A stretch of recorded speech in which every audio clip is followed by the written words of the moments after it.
Doggy, we got a biggin for you. Ladies and gents, stay tuned. We're about to have an episode of the P3 podcast. Renee Young, or there are rumors flying around that Renee Young is out of the Double E's. She's leaving the Fed. We'll find out. Also, rumors that Goldberg is signing with the Fed until, 2023. So that's going to be great news for all the up-and-coming NXT stars. You know they're going to be buried. Secretly, the Clique hates each other, according to Carl Anderson. We'll find out. NXT SummerSlam picks, all this and more coming up. Plus, I'm growing a mustache. So, hey, baby, stay tuned. Pittsburgh Piledriver podcast is coming at you. You're listening to the Pittsburgh Piledriver. What the hell is that? Podcast.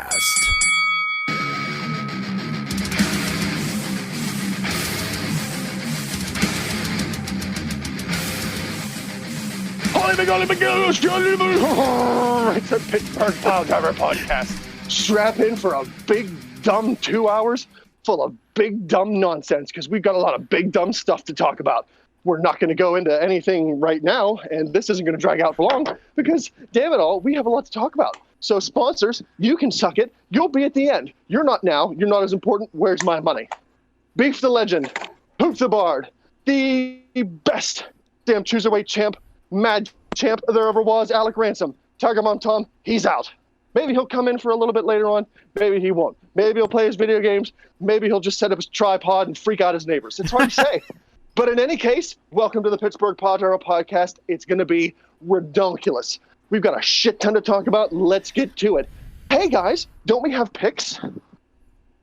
Ransom, it sounds like you always, chug a Red Bull before we come on. You're, out the gate. Listen, like a cannon, man. This is my excitement for this podcast. I'm excited to hang out with the two besties. Aw. Talking about wrestling for 2 hours. I love it. I get pumped up about it. I'm super excited about it. Nobody else is, but I am, damn it.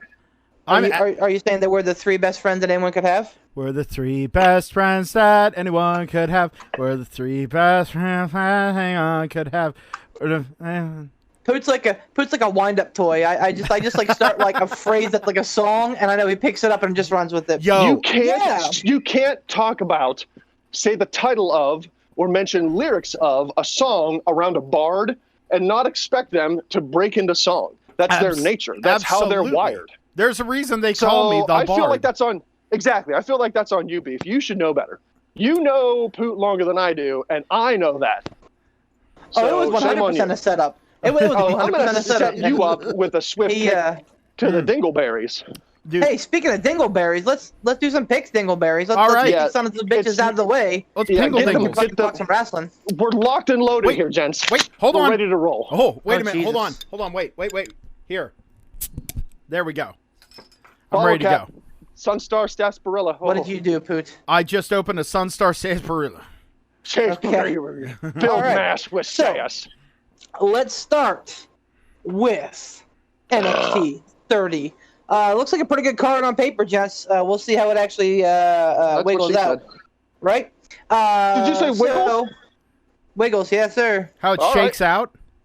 How it swingle-dingles? Look, Tiger Bomb Tom isn't even here. Can we stop talking about his tripod? Well, I mean, you brought it up first. You started that Shout fire. out to the pod. The P3 podcast. Get it? Tripod? Yeah, baby. So anyway, NXT 30 this weekend, big event for them. Probably as big or bigger than WrestleMania 30, which is saying something because it's a good WrestleMania. So, who wants to lead us off? I don't want to have a preclusion. We will. I'll tell you trade off every round. You know what? Go ahead. What should be your reigning defending undisputed cruiserweight champion? We'll go first. Okay. So, North American title match. Ladder match. Deja vu all over again. 5-man ladder match. Nope. 6-man. Nope. I can't count. 1, 2, 3, 4. Nope. I was right first time. 5-man ladder match. Oh, math is hard. A lot of new guys in this. So here they are, gents. Listen, because I'm not going to repeat them. You better. Ransom. Bronson Reed. Bronson Reed versus Damian Priest versus Cameron Grimes versus Johnny Gargano versus the Velveteen Dream. This is a ladder match, so pick Pick intelligently. Poot, who you got? Oh man. For me, it's tied between Dream and actually, it's a three-way tie. Cameron Grimes, Dream. If Dream's involved, it's probably a three-way. Well, no. okay, all right. Oh, Cameron we're gonna Grimes. talk about that later, I think. Cameron Yes, sir. Grimes, Yes, sir. Velveteen Dream, and Belch, Damian Priest, because they've been building Damian Priest. Admittedly, it hasn't been complete shine, but they really like Cameron Grimes. And I mean, Dream's returning, but he has a lot of controversy around him. You know what I'm going to do? I'm going to start this out strong. I'm going to go out on a limb. I'm going to say Cameron Grimes. Okay. I like that pick. It's a good pick. Ransom, what do you think? Beef, the champ will go last.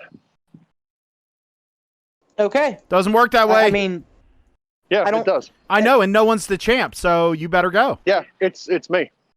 all right. All right, no, but that's cool. It's cool. Stop your Stop butt. I will go. kowtowing to him, Beef. I will go just to preserve. Let's all just breathe in the good air, breathe out the bad air. Okay, so out I'm this very blood. bummed that Dexter Lumis, is not in this match. I think that he probably would have taken the title. Sounded like you and I- swapped marbles in the mud. Pooh, you're good for like one of those. You know how there's like a dad joke compendium? There's gonna be like a Poot joke compendium at some point. Huzzah! I feel like this was like Loomis's match to lose. So it's a bummer. I love. Is how he they're hurt putting- or did he just not get in? He's hurt. No, he Oh, got was it. he won the first qualifier and then was had a legit ankle injury. I think Thatcher heard it. I don't remember, but Yeah, it was Thatcher, you know, and it bums me out because Loomis is so good. yeah, and I really like how they put most of their marbles in the new guy bag. What with Damian Priest, Bronson Reed, and Cameron Grimes. So kudos to them. And Loomis would have been a fourth, quote unquote new guy. All that said, Damian Priest, man, like this is it for him. It's now or never for Damian Priest, and I believe it's now. Ransom. Has Johnny Gargano been the United Federation of Planets North has. American champion? Okay. All right, so As has the Dream. The other three have never held a title in NXT. okay. So I don't think it's going to be Gargano. I would say maybe Dream if he hadn't just come back from wiggling his wiener at everybody. I feel like that's a bad move. But according to the savior Triple H, it was a car accident. He was out because of a car accident. Ransom. Oh yeah, sure.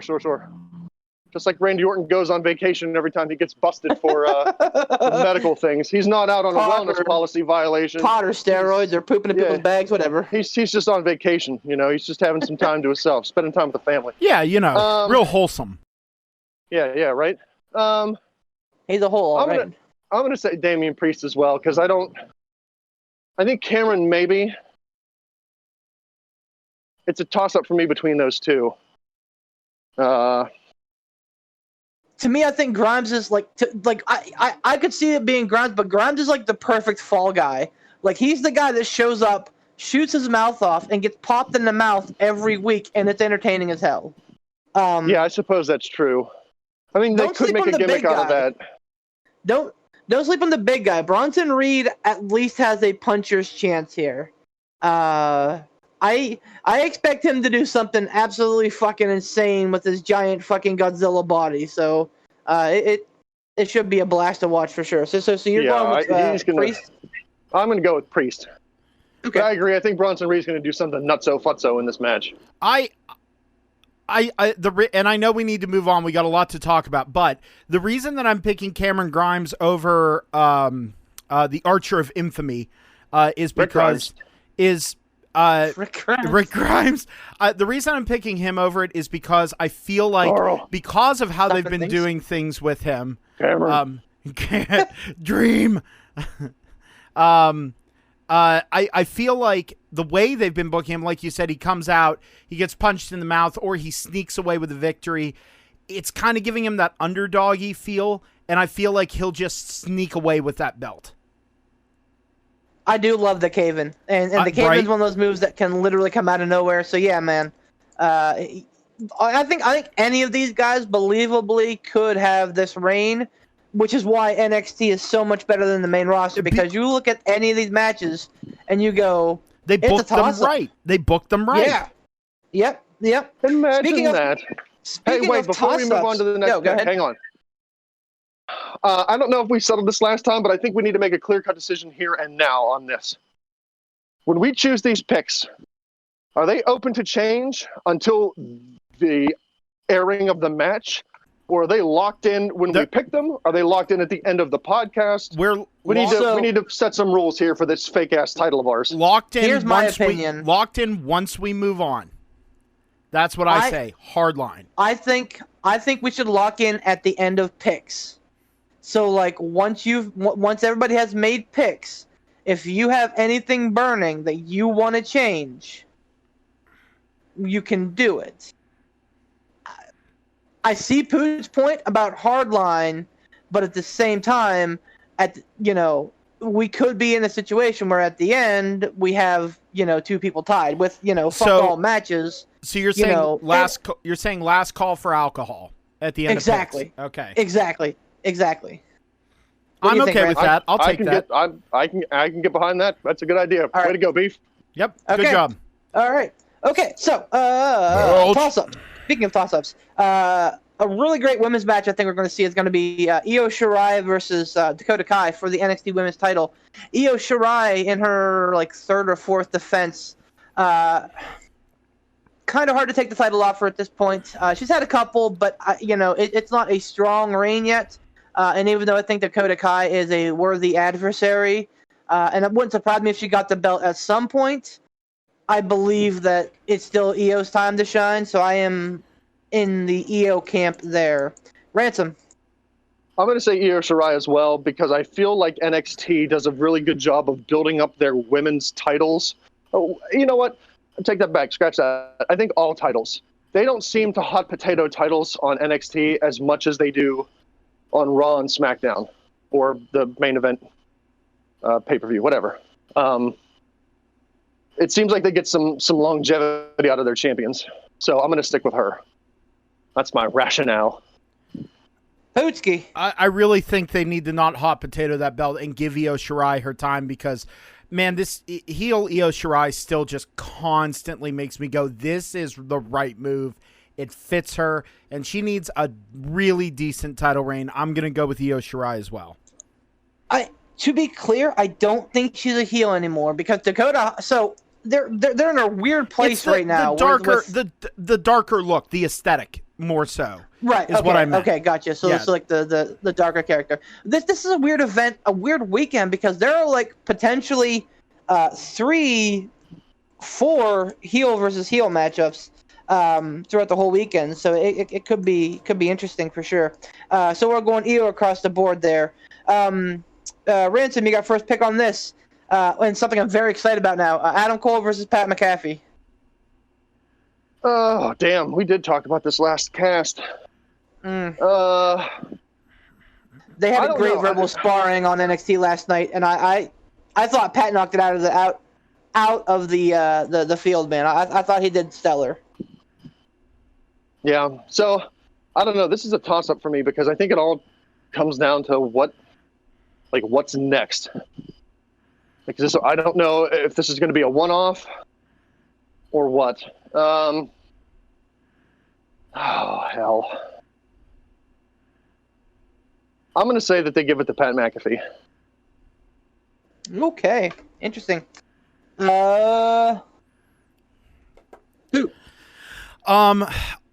I think... I don't know if we're allowed to do this or not. I think it's a Dusty finish. I think we got to call a winner of the match. Yeah, right. That you can call okay. it Well, yeah, there's a winner yeah. no matter what. Unless they do a no contest. I think that... In which case we all lose. I think that they've built this like every other time they've had someone come in and do something, and we've been talking about that this might be the swan song for Adam Cole in NXT. I wouldn't be surprised if McAfee, at least with the assistance of another, like, of someone, like, takes the match. So I'm gonna go with McAfee as well. Damn. Okay. Like I said, this is one of those like weird fucking heel versus heel matchups where technically Adam Cole's a heel, but I think they're finally giving him the rub. Like, oh, okay, everybody's cheering for you. We'll let you be the good guy, because Pat McAfee's having a blast being the bad guy, coming out and calling people idiots. What did he say? He said the idiot wrestling community last night, and I loved it, man. He's right now. Pat McAfee is dropping some gold. And if he is at all credible in the ring, and again, let's face it, the dude's an athlete. If he's at all credible in the ring, I think that this could be a really fantastic. It's not going to be a fucking 6-star Dave Meltzer match, but it's going to be fun. And at the end of the day, I think fun is fine. So, but that said, I think Adam Cole has to win this. I think he has to, because, McAfee's been coming out verbally sparring, talking about how short he is, things like that. And, like, even, like, in the ring together, Pat is taller and more physically imposing. So, I mean, to me, Cole has to win. I don't know. That you guys might be right. This could be like, go out on your back style ending. But, no, I think Cole comes out on top. And wouldn't surprise me if they keep this angle going, because McAfee came out with some football players last night. And, of course, Cole has the Undisputed Era. So we may see this at, like, Survivor Series, the 4-on-4 style match on NXT War Games or something, which would be War interesting. Games. But it would be interesting, because the Undisputed Era has, like, they've personified War Games. So, but I digress. Poot, you're up first. So this is on the pre-show. This is for #1 contendership for the tag team titles. The current champions are Fabian Eichner and Martel Bartel, Imperium. So the 3 tag teams in the #1 contenders match are Breezango, Lorcan and Birch, and Legado del Fantasma. I mean, they have to give it to Elgato. What is it? Elgato de Fantasma? Legado. Legado. Yeah, the Legado legacy of the Phantasm. The fantastic cat. Legado. Legado Fantasma. I really feel like it has to be them, like, because they're new. I mean, the other 2 teams, I'd love to see Breezango do something since they've come back, but they're the vets at this point. Lorcan and Birch would be awesome as well, but I really feel like it's going to be Legado de Fantasma, because it doesn't make sense to have them not win. Well, and maybe I'm outthinking myself here, but again, like, I'm thinking Imperium are the heels, Legado del Fantasma are heels. Maybe they are working more heel versus heel stuff in. I don't know, but I think Lorcan and Birch get #1 contenders. I think Breezango's faced Imperium once and they didn't win. But I think that Lorcan and Birch get the shot against Imperium, because I think that it's much the same style, where Imperium is very much like grounded mat wrestling. So too are Lorcan and Birch. So I think it could be a really great, match between those two. So I think Lorcan and Birch win the #1 contendership. Ransom. Lorcan and Birch. Simple to the point. I like it. All right. Yeah, so, I think it's going to be face versus heels. I don't think they're going to do heel versus heel again. Yeah, I agree, and I just don't think that Breezango's not. I love Breezango, and I love the Fashion Police, and I love them coming out with, like, their stupid gimmicks at every event where they come out, and they, like, with their funny entrances. Like, they're great, but I just don't see them as a threat to Imperium at all. Finally, I left the match out. Fuck. We'll just do this here. Sorry, hold on. This is my first pick. Balor versus Timothy Thatcher. This was just added. Thatcher basically caused Balor to lose last night after a clusterfuck ending against the Dream. Man, I think we're all winners in this match. Not to put too fine of a point on it. If this match is as good as I think it's going to be, it's going to be fucking outstanding. As for a winner, I'm picking Balor because he's got a great streak going on. And while I love Thatcher, I don't think Thatcher's the right guy to kind of like break that streak. So, Ransom.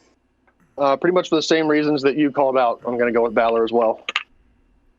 I think they also Putski. want to keep Balor hot and on a streak. I think Thatcher at this point can eat a pin and still be credible, especially to someone like Balor. I don't think anyone looks bad getting pinned by Balor. I don't like or taking a loss to Balor.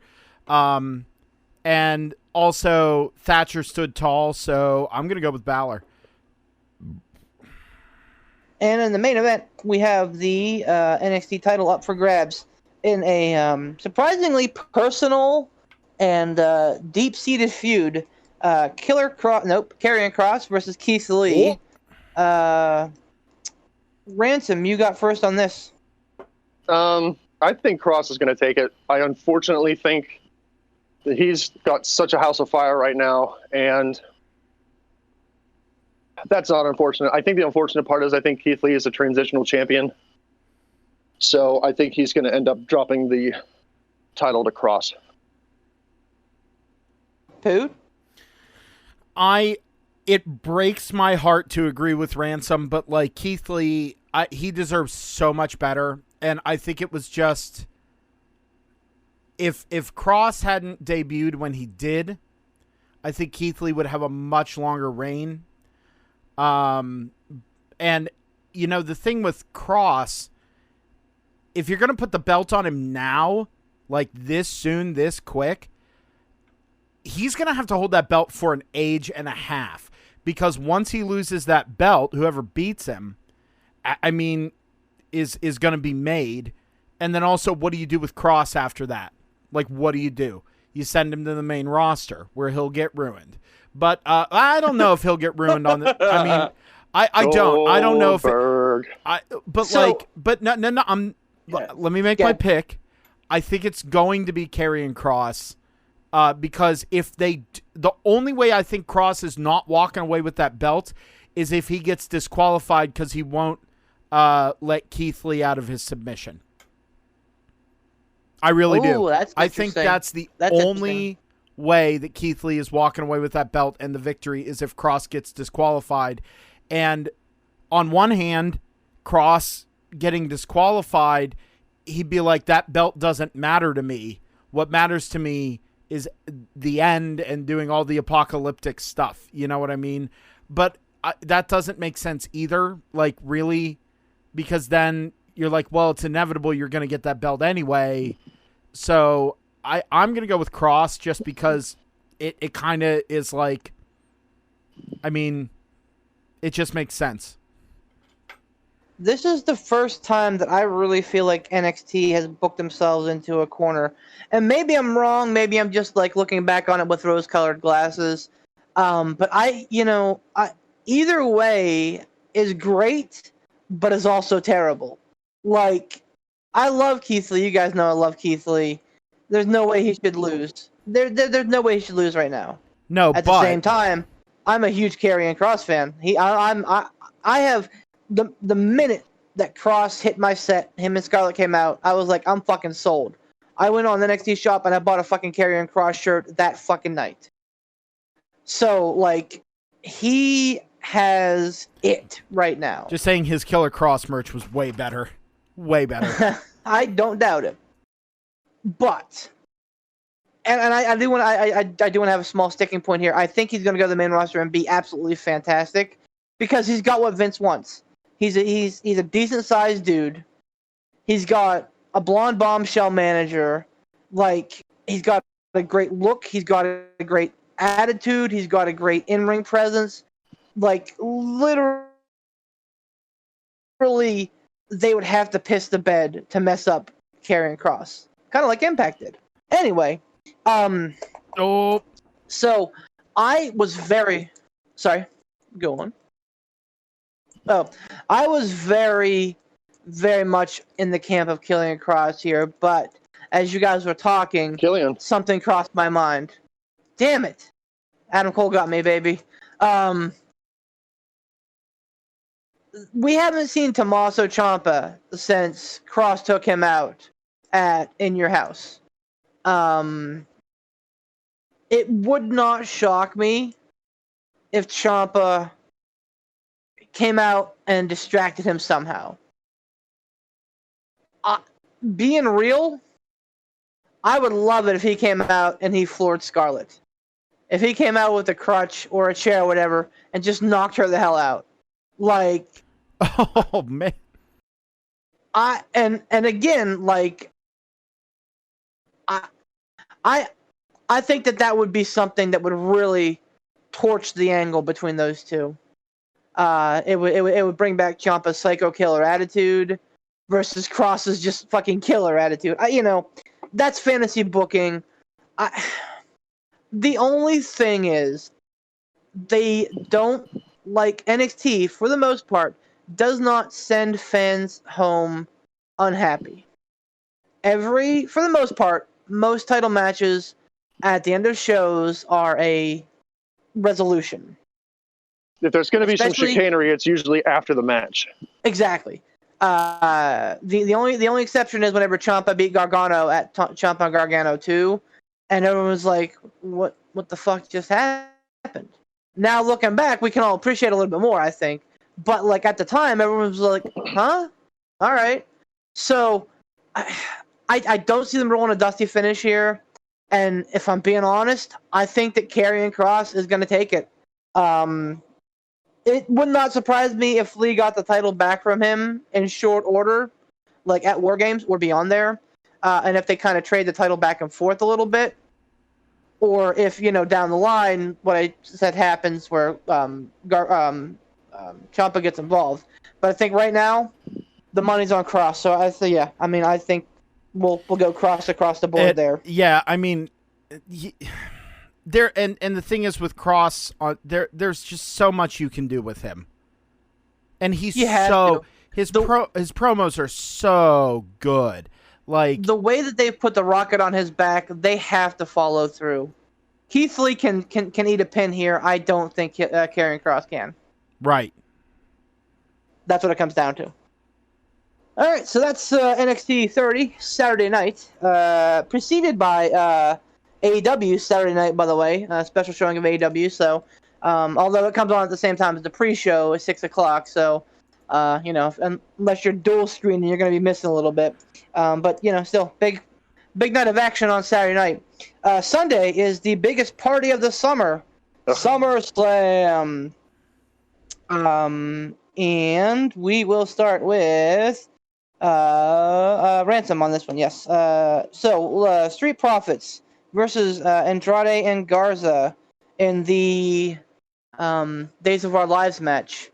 Because what's his name? Montez Ford's been poisoned, and the Whodunit discovered it was Zelina Vega, and it's to the point that I'm like, I can't believe that they're doing this, but they did it. Here we are. Anyway, so tag team absolutely championship. believe. Yeah, right. Street Profits versus Andrade and Angel Garza with Zelina Vega. Go, Ransom. I'm going to say Street Profits. I don't know why. Bootski? I'm going to go with the Profits as well because, like, I like seeing them win. I like seeing them do their thing, and I just feel like it's time for them to, like, have a serious win. Get out the brooms, gents. We got a clean sweep. Street Profits. U.S. title match. It is the champion, Apollo Crews, versus MVP. I think MVP still has, like, the new title. Crews has the old title. Just use the fucking new title. Putski, your pick. And United States Championship. I apologize. I was trying to deal with technical things with the computer. Who's in the match? I'm sorry. Apollo Crews, the champion, versus MVP, the challenger. Important to note, Bobby Lashley and Shelton Benjamin are both banned from ringside. This is a real kind of fucky match. They're all fucky matches, bro. I don't see the point in putting the belt on MVP. Like, and I love Apollo Crews. I do. Even back when he was in NXT, I loved him. I was like, this guy is money. He's Ahmed Johnson with talent. But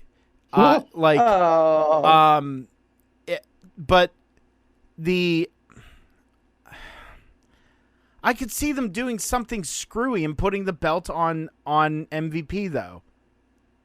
Oh God. That faction has been fire. It has. You know what? Why not? I'm taking all these risks and everything, and if the belt can go back on the Mad Champ, I'm not upset with it. I'm going to go with MVP. Why not? I too am going MVP. I think we see a new member of MVP's faction, maybe even Cedric Alexander. Yeah, I think MVP takes it because MVP's getting a lot of good marks, man. A lot of people are saying that he's really been the MVP, no pun intended, of the quarantine. So now that they're going to start getting back to a bigger feel, maybe we'll see some familiar faces. But I do believe that MVP will pick up the title here. Ransom. Well, if the Mad Champ's going to get his title back, it's not going to be based on this pick. Because I'm as well going with MVP. I think that faction has a lot of momentum behind it and a lot of potential, even with Bobby Lashley involved. Bobby Lashley aside. And Beef kind of did steal a little bit of my rationale there. I'm not expecting, but I would not be shocked in the slightest to see a fourth member of that stable be introduced at this pay-per-view, helping MVP secure that title. So I'm going to go with MVP. I mean, it writes itself, you know. It really does. So with Lashley and Shelton barred from ringside, how does the despicable heel get the win? By introducing somebody that nobody even knew. Yep. But also, though, since it writes itself, it's probably going to be Apollo Crews. Yeah, exactly, right? This would be a great match. Dominic Mysterio versus Seth freaking Rollins. Man. Like, I don't wanna, guys. No, I don't want to either. I agree. Rey Mysterio knew what he was doing. Like, AEW came with all this money to Rey Mysterio. New Japan had already come at all this money with Rey Mysterio. WWE came with, if not as much, if not a little bit more. But Rey said, hey, you know what? I'll work for you, but you guys got to get my boy over. And do you think that's really what? Do you think that really? I 100%. I 100% believe that that's why Rey went with WWE, because he knew that Dominic could get a foot in the door and be the next fucking cruiserweight Mysterio. I don't know. And I don't want to write Dominic off because he could be talented. We don't know. So this match is 100% like up in the air because we don't know what we're gonna get with Dominic Mysterio. I think the dude looks doofy. He looks like fucking Drake from Drake and Josh. He looks like Drake that was left in the oven too long. Oh dear. So we'll see. It's a street fight. It's a street fight, so obviously that goes with the person who doesn't have as much ring presence. So he doesn't have to look like a good wrestler in this. Right. He could legit just go out there and throw weapons. Be an ass kicker, right. And it is important to note that Rey Mysterio will be in his corner and Murphy will be in Seth's corner. Seth's buddy Murphy. Seth has to win this. Really? Seth has to win this, man. To be where he was a year ago in beating Brock Lesnar twice and potentially losing to a kid that has, as far as we know, in story, no wrestling experience, like, Seth has to win this. And I know we've all cooled off on Seth quite a bit, but just remember that deep down inside, there's a guy who actually knows how to fucking set the world on fire. Seth is my pick. Ransom, what do you got? Ooh, I apologize. I think this might be a make it or break it for me. I don't know. I'm going to pick Dominic. I'm going to pick Dominic because it's a street fight. Rey Mysterio is in his corner. Buddy Murphy's in the other corner. It's not, it's not going to be a straight up one-on-one match. There's going to be interference. There's going to be a third or fourth party involved. And this is one of those matches where Seth Rollins can lose, more so due to Rey Mysterio than Dominic Mysterio. Rey Mysterio could be the factor in which causes Seth Rollins to lose. So I don't think Seth Rollins losing in this match hurts him because A, it's not a legit one-on-one match, B, it's not a legit wrestling match, and C, Seth Rollins pretty much dominated Rey Mysterio. So I think this is the revenge story for both Rey and Dominic to pay back Seth Rollins for the multiple eye gougings and the blindings and the it's out, but it's still nerve connected. So it's not really, out, but, let's still throw up anyway because I saw a golf ball. So that's my... To be fair, I throw up when I see golf balls anyway. Well, I mean, it's a thing. Some people do. It's a legit thing. So Seth Rollins could have that phobia. But yeah, that's why I think Dominic's going to win because it's not going to be a clean win by any stretch of the imagination. And Seth Rollins could take a loss in a street fight that has outside interference and then come back and, actually beat Dominic in a legit wrestling one-on-one match and look great. So I go with the Domerin. Would you say that Seth may get his payback? Oh, what do you got? I'm actually going to agree with Ransom on this one. I think it's going to be Dominic. And I believe, like you said, everything that is there in this match is going to be a factor. And because effectively, if you think about it, just kind of like refining a little bit what Ransom said, it's basically a rubber match with the Mysterio family. Because you had not a rubber match at all. It's the revenge match, like he said. Because Mysterio lost twice. Now this will be the victory. And then they will move on from this feud. And Dominic will go do whatever the fuck Dominic will do. And Rollins will move on to something bigger and greater and better. So I'm going to go with Dominic. Coming soon to 155 Live. Dominic 50. Although Mysterio. I'm kind of excited to see Dominic's ring gear because they're making a big deal about it on social media. FML. When are we ever going to find out if Eddie was truly Dominic's father? That's what I want to know. Those are the questions I need to see. That's going to be the Rey retirement match. WrestleMania 37. Rey will retire when he finds out that Eddie was Dominic's father. That's the retirement match. Now, my question is, do you think after this match they put him on 205, or do you think they take him to NXT? No, I think he'll be a Raw mainstay. Or he'll stay on the main roster, you think? Yeah. He'll be where Rey's at. Drafted. Ray, exactly. Okay. I didn't like seeing Eddie go, but I also know that there's a little Latino heat around, so Oh That's how dear. the world keeps perpetuating itself on through the ages. Oh, dear. Listen to me. I'm rambling. All right, so 3 women's matches on the card for SummerSlam, which is surprising to me, but exciting because I think they're all great matches. The first of which is Asuka versus the Raw Women's Champion, Sasha Banks. I picked last time, so Ransom, you're up. Asuka versus Sasha. Who do you got? So we've got Asuka versus Sasha and then Asuka versus Bayley, right? Correct. So, Beef, this is what I was going to talk about earlier. Is this going to be another one of those, oh, it's Asuka 2 belts.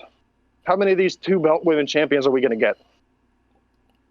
Like, you know, is it going to be another one of that scenario? Who was it? First it was Becky. Then it was what? Bayley. Now is it going to be Asuka? Yeah. Maybe. So, I don't know. I don't know what's going to come of this. Like we were talking about earlier before the recording, Payback, there's set to be a women's tag title defense. Yep. So, Which is I have shaping no up idea. to be the Boston Connection versus, weirdly enough, Asuka and Shayna Baszler, which that tag team kind of intrigues me. yeah, Kind of makes me want to watch the product a little bit more. yeah, I'm with you there. But I guess my thought is that I don't know what's going to come of this. I don't know if it's going to be Asuka taking both those belts, and it leaves the Boston Hug Connection to focus on the women's tag title belts, or if Asuka takes one of them, and then they lose the tag title belts to Asuka and Baszler, and that somehow sets up a feud between Bayley and Boss for one of the titles. I have no idea. I have no idea what's going to happen with these stupid women's titles. I don't. This is who? Asuka versus Sasha Banks. Oh, hell. This is a toss-up. I've got no earthly idea. I'm going to say Sasha. I think if one of those two ladies Right. are going to lose the belt to Asuka, I think it's going to be Bayley, because Sasha just got that belt. But then again, that could mean jack squat. I don't know. Well, What you got, buddy? so Raw Women's title. I've been saying, how long have I been saying that this is where they set up the Boston Hug Connection exploding? Yeah, SummerSlam. Dog. Yep. I mean, And realistically, I think that this was probably going to be Bayley versus Sasha, because this was supposed to be in Boston, and the boss is going to come back as a big face. So I think that they're probably just kind of stretching it out until they can maybe get some fans back in arenas. I feel like I really want to say Asuka, because she, like, in the grand scheme of things, has not had the belt a crazy long time. She could still take the belt off of Bayley.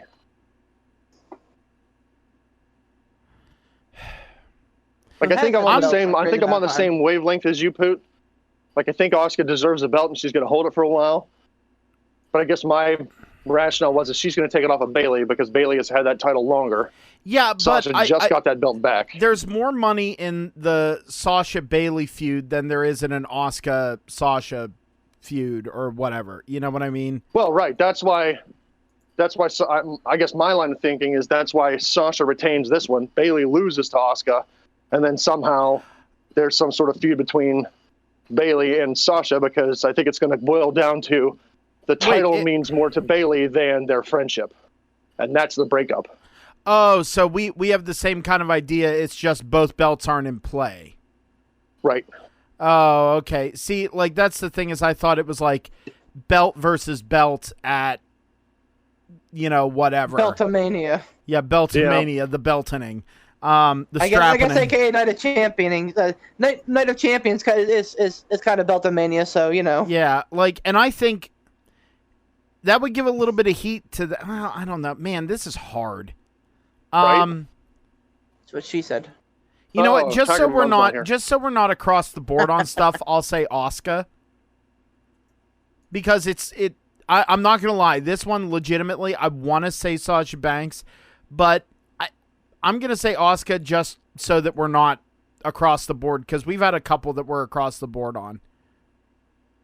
So now I'm really starting to think. My initial pick was Asuka. My thought is that yes, this like you said, Putski, this is the implosion of the Boston Hug connection. This is the build to probably WrestleMania 37. But Ransom makes a way better point than I thought of. I thought, okay, Sasha loses, Bayley retains, Sasha gets jealous, and that's kind of how things dissolve. But it doesn't make sense, being that Bayley is a fucking dominant women's champion right now and a great heel. If you would have fucking told me 4 years ago that Bayley would be the best female champion on any wrestling TV as a heel, I would have told you that Vince McMahon smokes crack. I'd probably still tell you that today, but I wouldn't have believed you. So I believe, I thought that Asuka would win this belt and Bayley would keep the blue belt, but it makes more sense for Sasha to hold on, Bayley to get jealous, and then have that go the other, have Bayley be the jealous one. But here's the other side of it. Bayley and Sasha are both technically SmackDown wrestlers. As women's champions, they can go between shows. That's true, and the lines are blurred anymore anyway. Wild card. Wild card. I really believe the money is in Asuka versus Shayna for the Raw for the Raw title, and Bayley versus Sasha for the blue title. I think that those are your two money matchups right now. I'm gonna stick with my gut. I'm gonna go Asuka for the red belt. Moving into the blue belt, Asuka versus Bayley. Poot, you go first. You go first. Wait, what? That's the order. I picked the last one Ransom? first. No. so I mean, I don't know why I'm super confused right now about. Oh, it's the okay. Never mind. I'm dumb. I'm gonna say Bayley retains. I am echoing that. I'm gonna stay with my original thought that Bayley will retain this belt. If nothing else, because I think that both of these matches are probably going to carry on a decent amount. And, Asuka may be a fucking Iron Woman, but, assuming she goes 20-25 minutes with Sasha, this match could go 15-20 minutes with Bayley, too. So, it could be a 45-minute endeavor for her. So, yeah, I'm going to go Bayley retaining. Ransom. I'm going to stick with my original theory and say that Bayley loses this one to Asuka. And then somewhere later down the line, the title means more to Bayley than Bayley's friendship with Sasha. And she wants to take the belt off of the retaining Sasha Banks. And that's what causes the implosion of the friendship. So I'm going to say Bayley loses to Asuka in this one. Maybe I'm just shell-shocked with how WWE has treated Sasha Banks at pay-per-views with titles before, but if you go back and check Sasha's singles record at pay-per-views with titles, it's not good. It's terrible, and it's mostly awful. because she was fucking dropping the belt to Charlotte when they were playing hot potato, Right. which is neither here nor there. But yeah, I'm just shell-shocked. I have to imagine with Sasha just winning this title, if either one of those titles are going to flip-flop. And I'm no Sasha Banks fan. I don't see it in her. I just don't. She annoys me. Her face annoys me. She's got worse horse face than Lillian Garcia. Oh! Hey, But- you leave Lillian Garcia out of this. She's a treasure. No, I like Lillian Garcia, but I mean, if people are going to make fun of somebody for having a horse face, it should be old donkey lips Sasha Banks. Oh. but I have to think with her, she just won this title. They can't take it off of her already. Like, ugh. I mean, they can, and they probably will. As a Sasha fan, as a Sasha fan, I can tell you that they can, they have, and they will. Yeah, no, I agree with you there, but I guess my gut's just saying she just won it. It doesn't make sense for her to lose it. But then again, nothing makes sense with WWE. Welcome to WWE, where the titles are made up and nothing makes sense. Hey! And the third women's match of the night, we get a hair versus hair match. Not a stip you hear often in a women's match. Mandy versus Sonya. I'm so bummed that Fire and Desire never got their due as a tag team. And it makes me even... So I like Otis and Heavy Machinery. That's fine, whatever.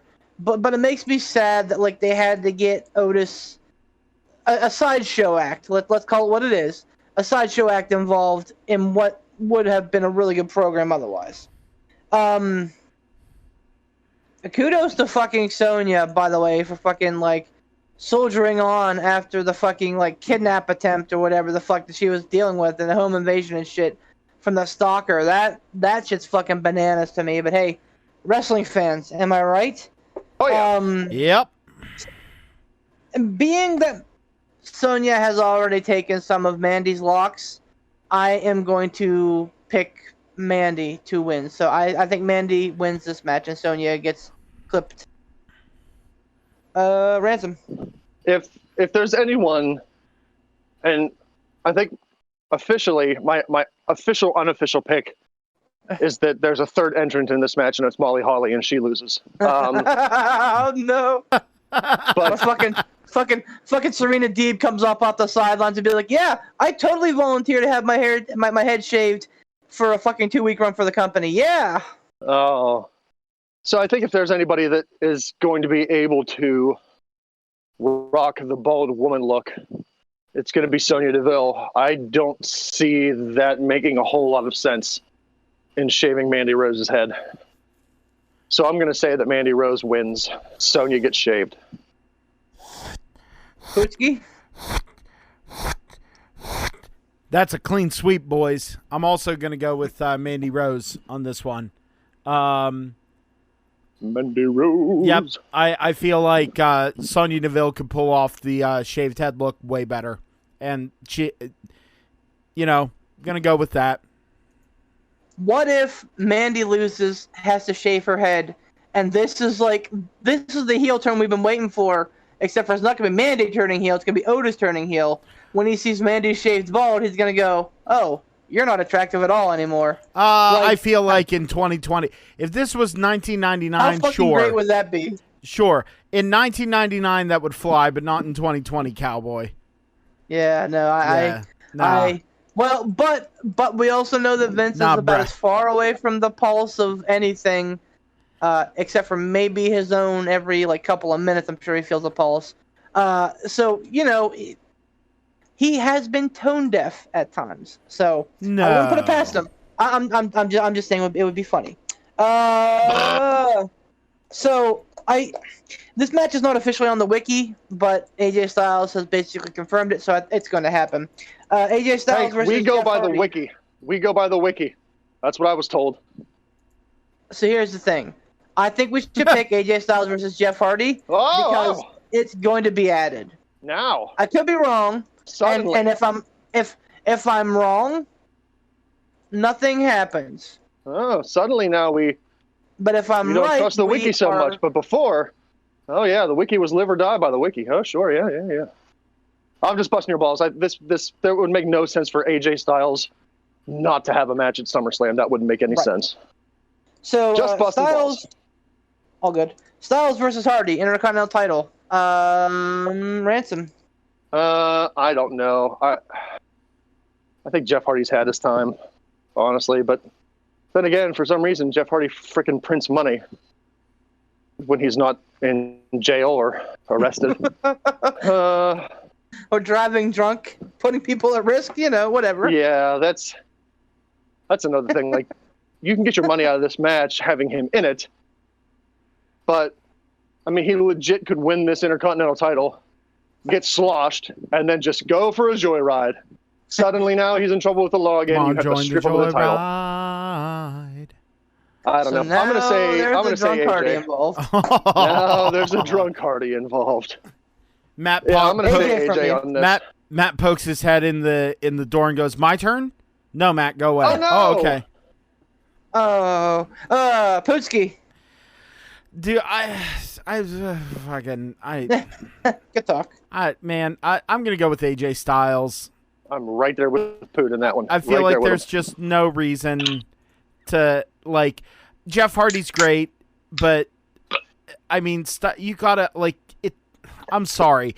Gun to my head, if someone looked at me and said, who would win in a match, AJ Styles or Jeff Hardy, I would say AJ Styles all day long.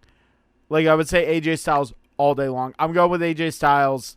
And again, like, I think my intro to that kind of told the story. It was like, fuck, well, okay. Yep. Like, Exactly. you know. So I'm going with Styles. I don't understand in 2020 why Jeff Hardy is being lauded for anything. After he put Sting at, that should have been it. Jeff Hardy coming to the ring visibly intoxicated, Sting being the veteran holding him down and saying, "Fuck you, I'm winning." That should have been the end of Jeff Hardy's career. I have no problem with redemption.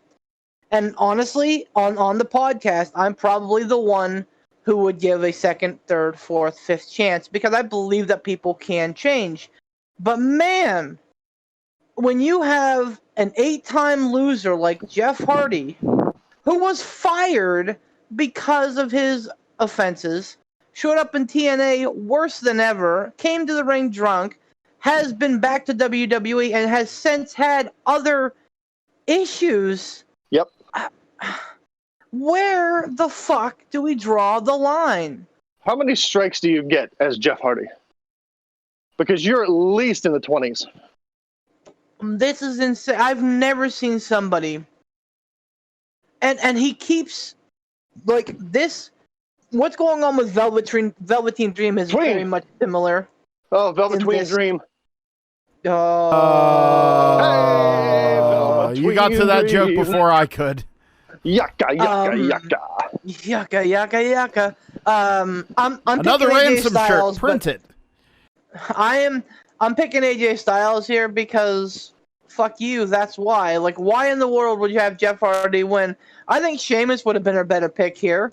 I think Corbin would have been a better pick here. I think Shorty G would have been a better pick. Nakamura, Cesaro, the list goes on. Jeff Hardy didn't do it for me when he was jumping off of 87-foot ladders. He's not going to do it for me now when he can't even do that. Jeff Hardy prints money. When he's not in trouble with the law, he does. When his music comes on and he comes out in that same old gear that he wore back in 1999 and thrusts his hips around to the same old music he had back in 2000, the crowd goes nuts. People buy his stupid shit. People buy his stupid armbands. He makes WWE money when he's not in trouble with the law. Look, that is why he's still there. The reason is that he has, and we've talked about it before, the X factor.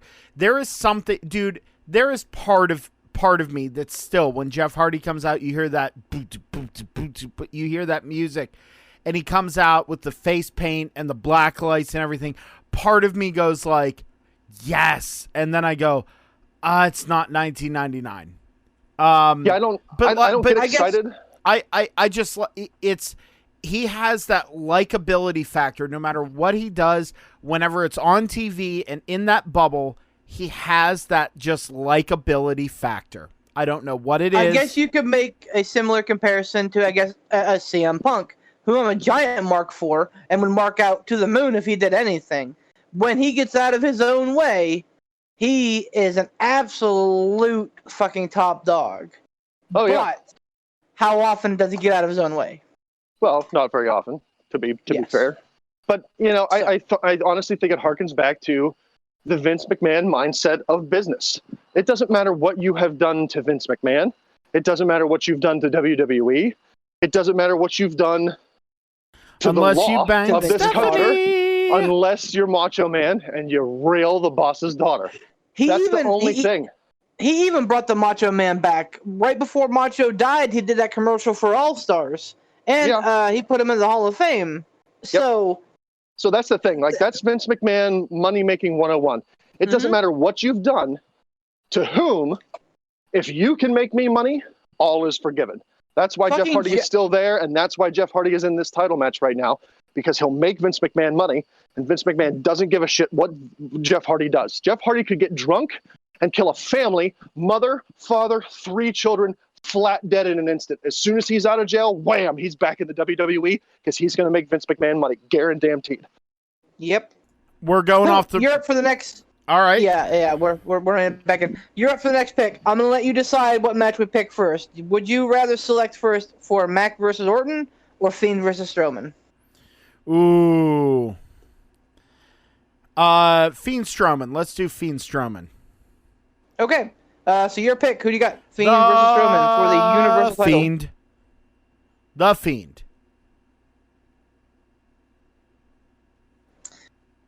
The end. If there is justice in the world, the Fiend gets the title back. But this is one of those weird... No, that is why I'm resting on that laurel. The Fiend has had a giant inverse bell curve of a run so far. I firmly believe he is on the upswing, and it's going to be righting the ship, and everything will be okay. And I am resting on that, hoping that WWE doesn't go in with no lube on this one. Okay, like I'm going with the Fiend. It makes sense. I think we're mid double turn here. Like, I think we're like in the middle of Hart Austin at WrestleMania 13 right now. Strowman comes back. He doesn't have his long hair anymore. He shaved head.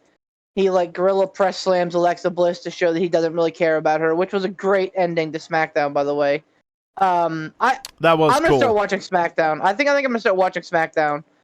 It's getting enough like positive buzz that there's a shot for me to start watching it again. But and then he fucking disappears, and like the Fiend shows up and like does like the Psycho Killer head tilt to Alexa, and Strowman's on the Tron laughing like.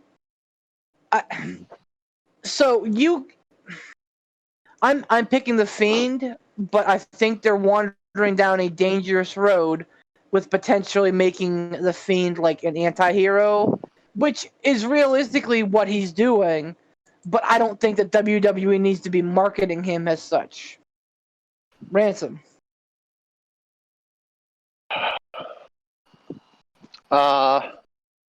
If there is going to be any legitimacy anymore for me with the Fiend, he has to win this title from Braun Strowman. He has to win it clean. If not, you can be boners for Fiend all day long. But if he loses this match to Braun Strowman, he's just who cares anymore? Like, he's a fun character, but the legitimacy and the fear, it's just like, okay, how many people do you have to lose to before the Fiend character is not spooky and scary and the Fiend's here, like, oh, Undertaker. So I'm going to say in my hopefulness, the Fiend wins. All right. Otherwise, I can't wait for Goldberg to come back and beat him again. It is worth mentioning that Payback is next Sunday night for whatever the fuck reason. So there has been talk of some chicanery at the top of the card. Keep that in your pocket for what it's worth if you want to go back and make any changes to picks. Knowing that, but yeah, that reportedly there's going to be some fuckery about. But yeah, no, the Fiend. So Ransom, you're picking the Fiend as well? Is that what I'm hearing? Yep. Okay. And then finally we have for the WWE title, Drew McIntyre versus Randy Orton. I am picking first. and I believe that said fuckery will lead to Randy Orton winning the WWE title from Drew McIntyre on Sunday. Ransom. Wow. Yeah, I'm going to say Randy Orton wins because why not put the belt back on Randy Orton and take it off of a guy who you built and built and built? He's the champ. Let's have him lose to somebody, new, interesting. Nah, let's have him lose to Randy Orton because he's Randy Orton. I hear you, but I think that this does bear noting that Orton is a believably top guy. His. Yes, Orton has his. He's a believable top guy, and when he's on top as a heel, there are a few better. And McIntyre's run has been flat. And why not have that same pop that you were anticipating at WrestleMania 36 down the line again whenever you have crowds in arenas? And I'm not talking about this virtual shit. I think that they're going to put McIntyre getting back to the top, excuse me, as long as they can to try and get butts into seats. Because they want that honest to God, like, oh my God, yes, Drew McIntyre's finally done it. And even though it's not finally again, circumstances could keep him out of the title hunt for a while, to the point that we're like, okay, finally, here we go, the real title run of Drew. That's just my 3.5 cents. Not that anybody asked. Poot, what do you got? I'm going to go opposite you guys, and I'm going to say McIntyre. I didn't pick. Oh. Well, I thought you picked Orton. Did Beef? Oh, no, I did pick Orton. I'm sorry. I got lost in the who gives a shit about Orton that I completely forgot I picked him. My bad. I apologize. No, I'm going with I'm going to go with McIntyre. I feel like McIntyre is going to keep going. And I feel like it'll be a little bit later when he loses that belt. I know this seems like a long shot, but I'm going to say he keeps it until the Rumble. Or right before the Rumble. Ooh, maybe The Rock can come back to the Rumble and take the title off him. Right? No, You mean Dwayne? No, I'm going to go with McIntyre. Interestingly enough, we've talked about this before. What a wonderful time to bring in the Undisputed Era. You have Adam Cole doing a swan song on NXT 30. You have potentially McIntyre holding the belt. In an ironic twist of fate, the same thing happens where fucking Red Dragon comes out and Cole comes out, and This is like, so to me, this feels like if you read Mick Foley's first book, you'll get it. When Mick Foley, like when Vader powerbombed Mick Foley, Cactus Jack, on the cement, and he did his big fucking amnesia angle, and they really did a good job with it, and then they just like canceled it. Like, nope, come on back to the studio, and he came back, and then like on the anniversary that Vader powerbombed Foley on concrete, he did it again. And as opposed to drawing some grand illusion to it, Bobby Heenan just goes, oh, that'll give you Excedrin migraine number 9. Like, and that just completely deflated the balloon of Cactus Jack in WCW. This would be a similar, like, deflating experience if they had the Undisputed Era come out, beat up McIntyre, and they didn't draw reference to what happened in NXT, 4 years ago. So, I mean, yeah, the angle writes itself, and this may be the time with Thunderdome coming. There will be honest to God reactions, marking out, and believe you me, whenever I say marking out, I mean marking out, because there are going to be a lot of marks on those screens. This, I think, would be an interesting time to do that. I don't know if it's going to happen, but I think it would be a great time to do so. But that said, I think that Orton does win that they get the belt to McIntyre on down the line somewhere whenever there's a crowd. And he gets the pop that he was cheated back in April. So, gentlemen, that's the end of our picks. This is the last call for pick changes. I'm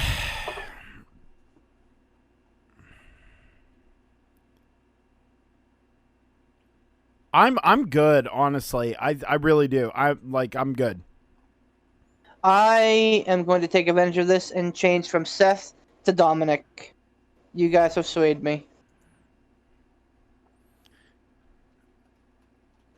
Ransom? I'm good. Okie dokie. So this is part 1 of the Cruiserweight title, the Cruiserweight Championship Melee. Part 2 will be next week with Payback, leading up to part 3, the finale at All Out on September the 4th. So, those are picks. Yeah. So can we touch on that for a second? You just talked about that. In what world does it make sense to have a WWE pay-per-view this weekend and then next weekend another WWE pay-per-view? I understand it's Payback. You would have to think that in a week's time, you're not going to be able to build up anything new. So it's just going to be Revenge of the SummerSlam. I'm going to go with the fact it was just Revenge of the SummerSlam. We are totally calling Payback Revenge of the SummerSlam. Change approved. I really believe that it's just happenstance. I think it's just bad decision making. Listen, stay away from my gimmick. And I think I think that it honestly is. I think it's just poor planning. I really do. I don't think it's I don't think it's calculated. If it is calculated, the only reason that they would have this happen is because it's like if they're gonna gauge reaction and what they did at SummerSlam, and then they can correct it a week later if they need to. So I think that this lends credence to what they did at WrestleMania, the whole 2-night thing. I think the SummerSlam's another one of those events that could span 2 nights with no problem.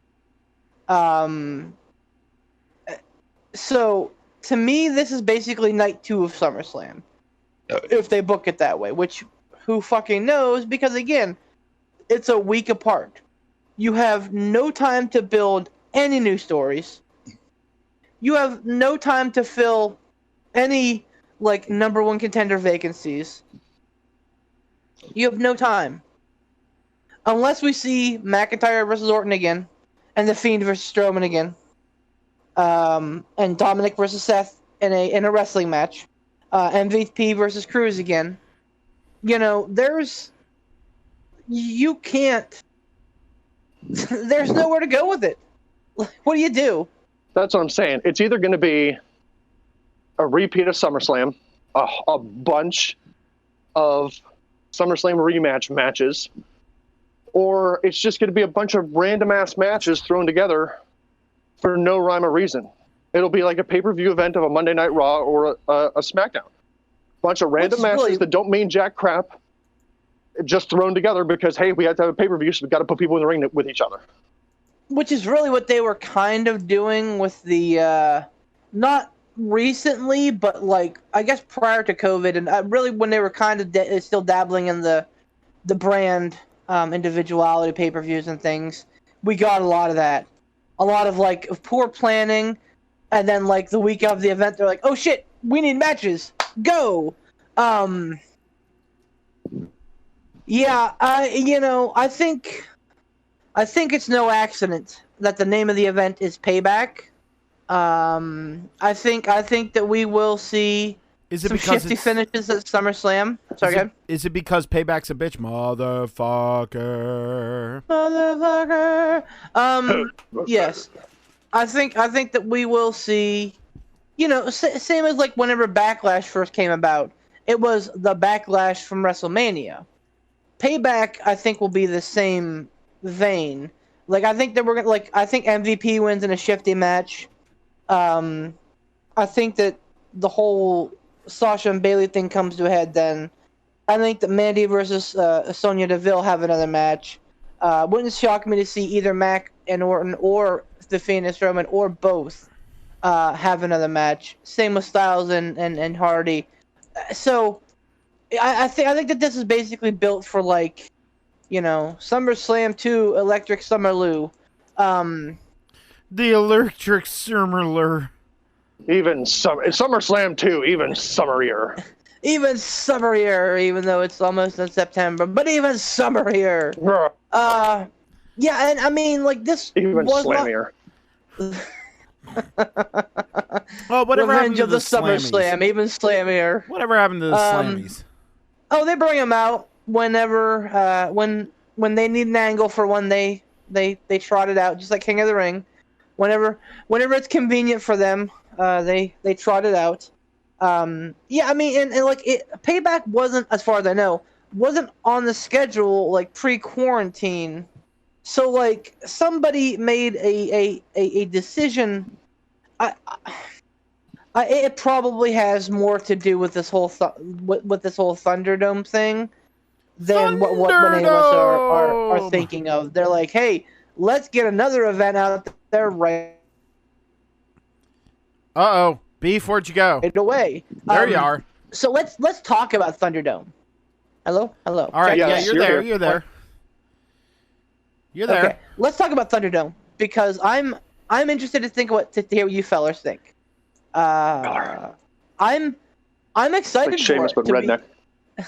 To be Feller. honest with you, I'm excited for it. After 6 months, has it really been 6 months? It feels like it's been like 12. 5, I guess 5 months in the WWE COVID Center. Shit's stale, like, you know, like 5-week-old bread, man. Like, you're looking at it and you're like, is that mold? I don't know, man, but it's gonna break some teeth. Like, it's real fucking stale.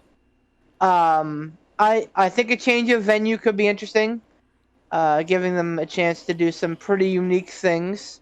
And WWE, as they've proven with these cinematic matches, has capitalized on some weird shit to help get us through this weird time.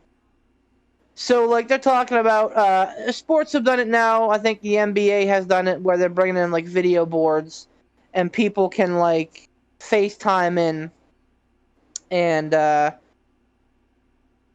you know, it'll be new. It'll be interesting. They're talking about using, like, drone footage and, you know, lasers and, like, fucking the augmentation that they've used before and the whole nine, because they know that it's right now it's a dog turd, and they're planning on covering it with some chocolate to at least make it seem appealing. But what do you guys think about Thunderdome? Ransom, you want to Other than the stupid fucking name. I don't know, man. I like Thunderdome. I like it. Yeah, so did I, as the sequel to Mad Max. I don't know, man. I dig it. I dig the name. I kind of dig the idea. I'm willing, again, with WWE, it's kind of like how I imagine someone views an abusive ex. Like, you just kind of go, all right, this time don't hurt me. Like, really, am I wrong? Like, no, it just is what it is. Like, I'm willing to see, because WWE, I'm willing to give them a chance. I'm willing to see what they can come up with, because, yeah, they missed the mark a lot, and they have they're not very good with. Period. Yeah, like, I mean, they're when they miss the mark, they miss it hard, but when they hit it dead center bullseye. Like, I'm willing to see how this goes out. My only question is, how many dicks are we going to see on those screens?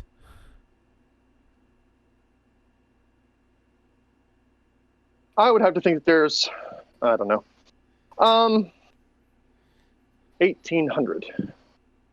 dicks. All the dicks. It's interesting, but I guess my question is, how much of it is going to be legit fan interaction that we see on TV?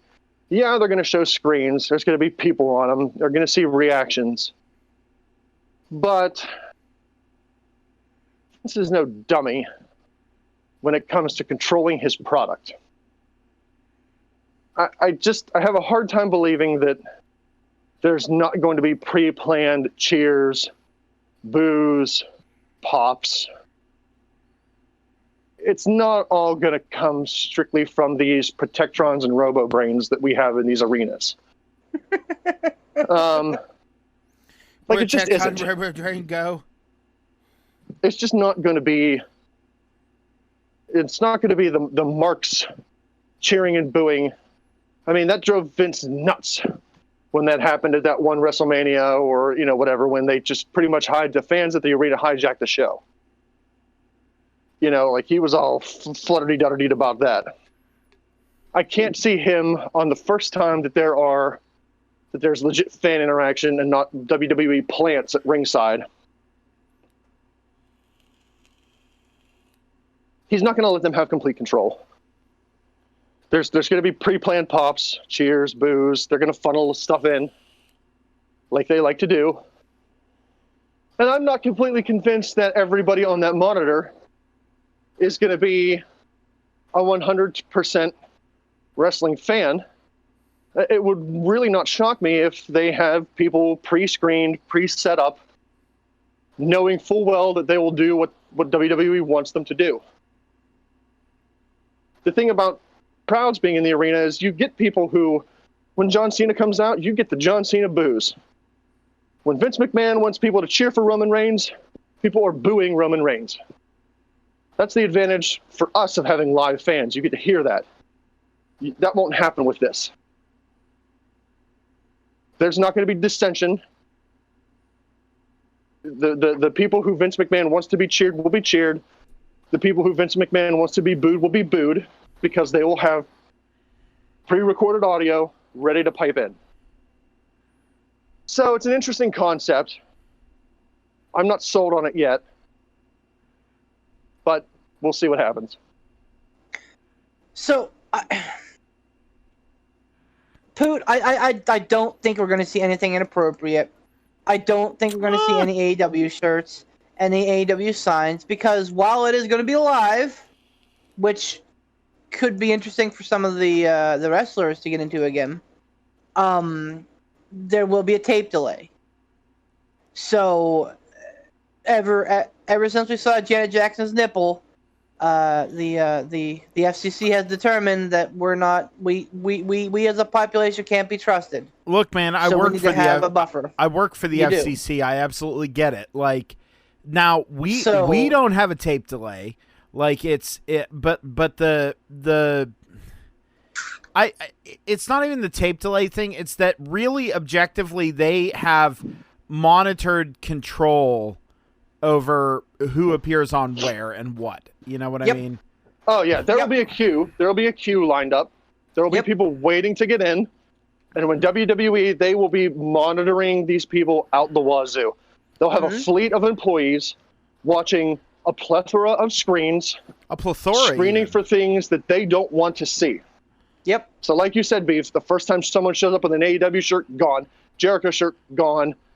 Impact sign, gone. I Good don't- Brothers sign, Good Brothers shirt, gone. I really Out of there. don't think it's going to be that strict.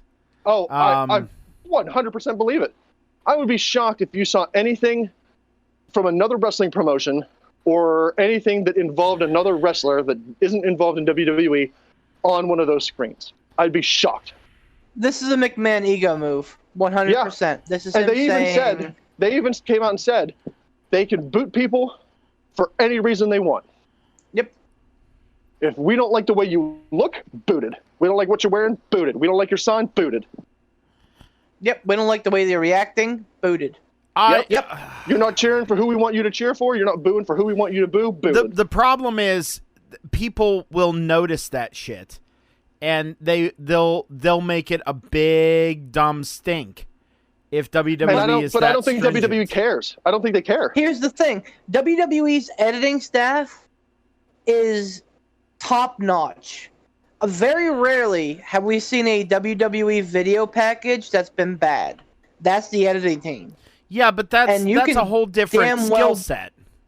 Right, but you can damn well bet that those people are probably going to be the ones with the fingers on the button with the 10-second tape delay. So if they see something that they don't want to see on one of those monitors, boom, another fan feed goes on. Or And a that's a hell of a WWE lot- logo. Yep. And that's a hell of a lot easier. Like I said, they're going to have people in queue waiting. So as soon as they push that boot button, wham, the next person in queue is on that monitor. Yep. So there's probably you won't even notice if like a bank of feeds go out. It's not going to have the WWE logo. There's going to be a queue of people lined up. As soon as one person is booted, it's an instantaneous switch to that next person. Yep. And let's not forget that they've done it before in live crowds. They've confiscated signs. They've made people switch shirts. They've muted the crowd. Not muted them, but, you know, They've dampened the crowd. Sound balance. Yep. Yeah. So, I mean, they've done it with a live audience. And if WWE can do it with a live audience, you better well believe that Vince McMahon is a lot happier with this because he'll have even more control over what we as the people watching on TV see. This is exactly what he wants, man. Like, I get images of, what the fuck was his name from The Matrix? The guy Architect. in the Architect. Fucking Vince is going to be sitting in front of a room with 90 monitors going, yes, this is my universe. Ha ha ha. Like, oh, yeah. He'll have a boner the whole night. And here's what I think is wonderful and hilarious at the same time. Vince is like, and WWE is like touting, hey, we are moving forward and we're being progressive and we're doing all these great things. Like, one day, because Thunderdome's supposed to go live tomorrow for SmackDown, one day before Thunderdome goes live, what do we see? AEW is like, hey guys, we're going to start selling tickets on August 27th. We're going to do 10% capacity and then 15% if everything is fine. Like, so, like, once again, they're like, you know what? Yeah, you did a great job, like, over-teching us. Good job. But we're gonna outsell you. We're just gonna bring legit people back. Yeah. Yep. Boom. Yep. And I guarantee somewhere Vince McMahon is fucking seething on that. He can say everything that he wants to about them not being on the same level as him and everything else, but you can damn sure believe that one day before his big fucking magnum opus was supposed to go live, they pull that shit. You gotta believe that it's eating away at him. They knew exactly what they were doing when they announced that. Yep, sure did. And that's why AEW is succeeding, honestly, because they know, because there's enough people in that organization that know how Vince McMahon operates and what gets his goat, that they can push his buttons. Mm-hmm. Like, absolutely, absolutely. But we've had this discussion. Is it worthy? Should AEW be worried about focusing on pushing Vince's buttons? I don't think they should. I think that they should go out and figure out on being the best AEW that they can be. Well, yeah, but neither here nor there. I don't think they can't completely ignore like having to try and one up their competition. If you absolutely ignore your competition, then you run into the situation that WWE is in. Like, seriously, or you become WCW. Right. Or you, and let's be real, this may not work. You know, tons of universities have opened for a week and then been like, wait, you mean that bringing back clusters of people in the middle of a pandemic isn't a good idea? Oops. Shocked face. You mean, and they sent them home after a week. I was going to say, what was it, Michigan, after, 2 days, had 135 confirmed cases? Yep. Notre Dame was in the hundreds. Yep. Oh, yeah, no, it was Notre Dame. It was Notre Dame. Georgia public schools have gone back, and now they've sent a whole bunch of kids home because it skyrocketed. Like, fucking duh. And I'm not going on a platform, I promise. But, you know, we don't know that the whole in-fan experience is going to work. We don't know how AEW is going to be monitoring that. I would assume that since they're only getting 10% of Daly's place, which is probably about 500 people, give or take, that they're going to be very fucking careful. That they're going to use, the heat, the thermometers, the heat dingers, thermometers, Yeah. and face masks and social. I have no doubt that they're going to be very careful with it. I think over in England they did a social distance concert where they had basically like steel boxes that you kind of sat in, and they were 6 feet up. I thought it was great. I thought it was neat, but then of course everyone's like, "Oh look, pens for the sheeple." Hashtag cucks. It's like, Gay no, bros. we're trying to give people what they want and still be safe. So we don't know. I mean, this 100% could blow up in AEW's face. But I mean, to me, I like this. I like this idea from AEW to go ahead and try it out, see what happens. Florida's probably not the best place to be doing it, but we work with the paints and the painting that we have. So, but yeah, I mean, I'm honestly excited about both. I'm excited about Thunderdome. I'm excited about live fans being back to AEW. And I think that both of them couldn't have come at a better time, in time for SummerSlam and in time for All Out. I think that that's perfect. So, listen, speaking of things that we're excited about, I want to transition into things that Tom is super excited about, and that is the fact that WWE has signed Goldberg to a contract through 2023. So and I personally can't wait for him to show up on a random-ass pay-per-view and bury a hot, young, up-and-coming talent. I'm looking at you, Adam Cole. This is not something that is new. I believe. Ooh. Oh, that's fucking snazzy. What's that? That I have a picture of Thunderdome that I'm going to share with you folks. Ooh. That is actually pretty fucking snazzy. This is not new. This is something that, when he signed last year, the year before, whenever, he signed like a long-term contract with WWE. So it's not like WWE's like, oh my god, we gotta get him from AEW. No, this is something that happened, I think, in last fall or the fall before even. So, but it's certainly plenty of time for him to wreck some dreams. We've already seen him wreck one. How many are left to be wrecked? Adam Cole's a good one. So are you Dominic Dijakovic's another one who I think could catch fire. No. And Goldberg could ruin here real quick. What about I was gonna say, what about him actually? What if they put him in NXT and had him be? Oh no, Karrion Get the fuck Kross. out of here! You're voted out of the podcast. Shut your mouth. You would have no way to do any of the tech work. And I defy you to find a better editor. What about Karrion Kross? Think about it. Nowhere that Goldberg shows up. Nowhere that Goldberg shows up. Main roster, NXT, 115 live. No, it doesn't matter. It's not going to be good. And I'll tell you why. Whoa, that looks cool. You're going to have Goldberg bury, a hot young talent, a la Adam Cole, Karrion Kross, Dijakovic. He's going to bury somebody. It's not going to look good. It's going to make them look terrible. He already looks terrible. BRB got to pee. So no matter what, it's a loss. Or he shows up and goes against an established talent. A Braun Strowman, a Fiend, a Randy Orton, Sheamus. Who cares?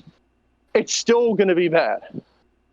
Because Goldberg is one of those guys that I'm sure of it, because he did it with The Fiend. I'm sure he negotiated something as to, okay, I'll appear in X many matches, but I have to win X amount of matches. And Goldberg's not going to lose to someone the likes of Adam Cole. Because in Goldberg's mind, it doesn't matter how much talent that person has. He's going to look at them and go, small guy, I'm huge, I win. And Vince will give in, just like he has before, just like he did with The Fiend. It's going to be a loss for the fans and for the established wrestlers and up-and-coming wrestlers, no matter what. Nowhere in my mind does Goldberg show up for a match, wrestle somebody, and A, the match looks anything other than a pile of trash, and B, the person that Goldberg loses to comes out looking strong on the other end. It just doesn't happen. So, Yes? I mean, the Goldberg situation is tricky. Much like the fucking Bonnie situation in Pulp Fiction.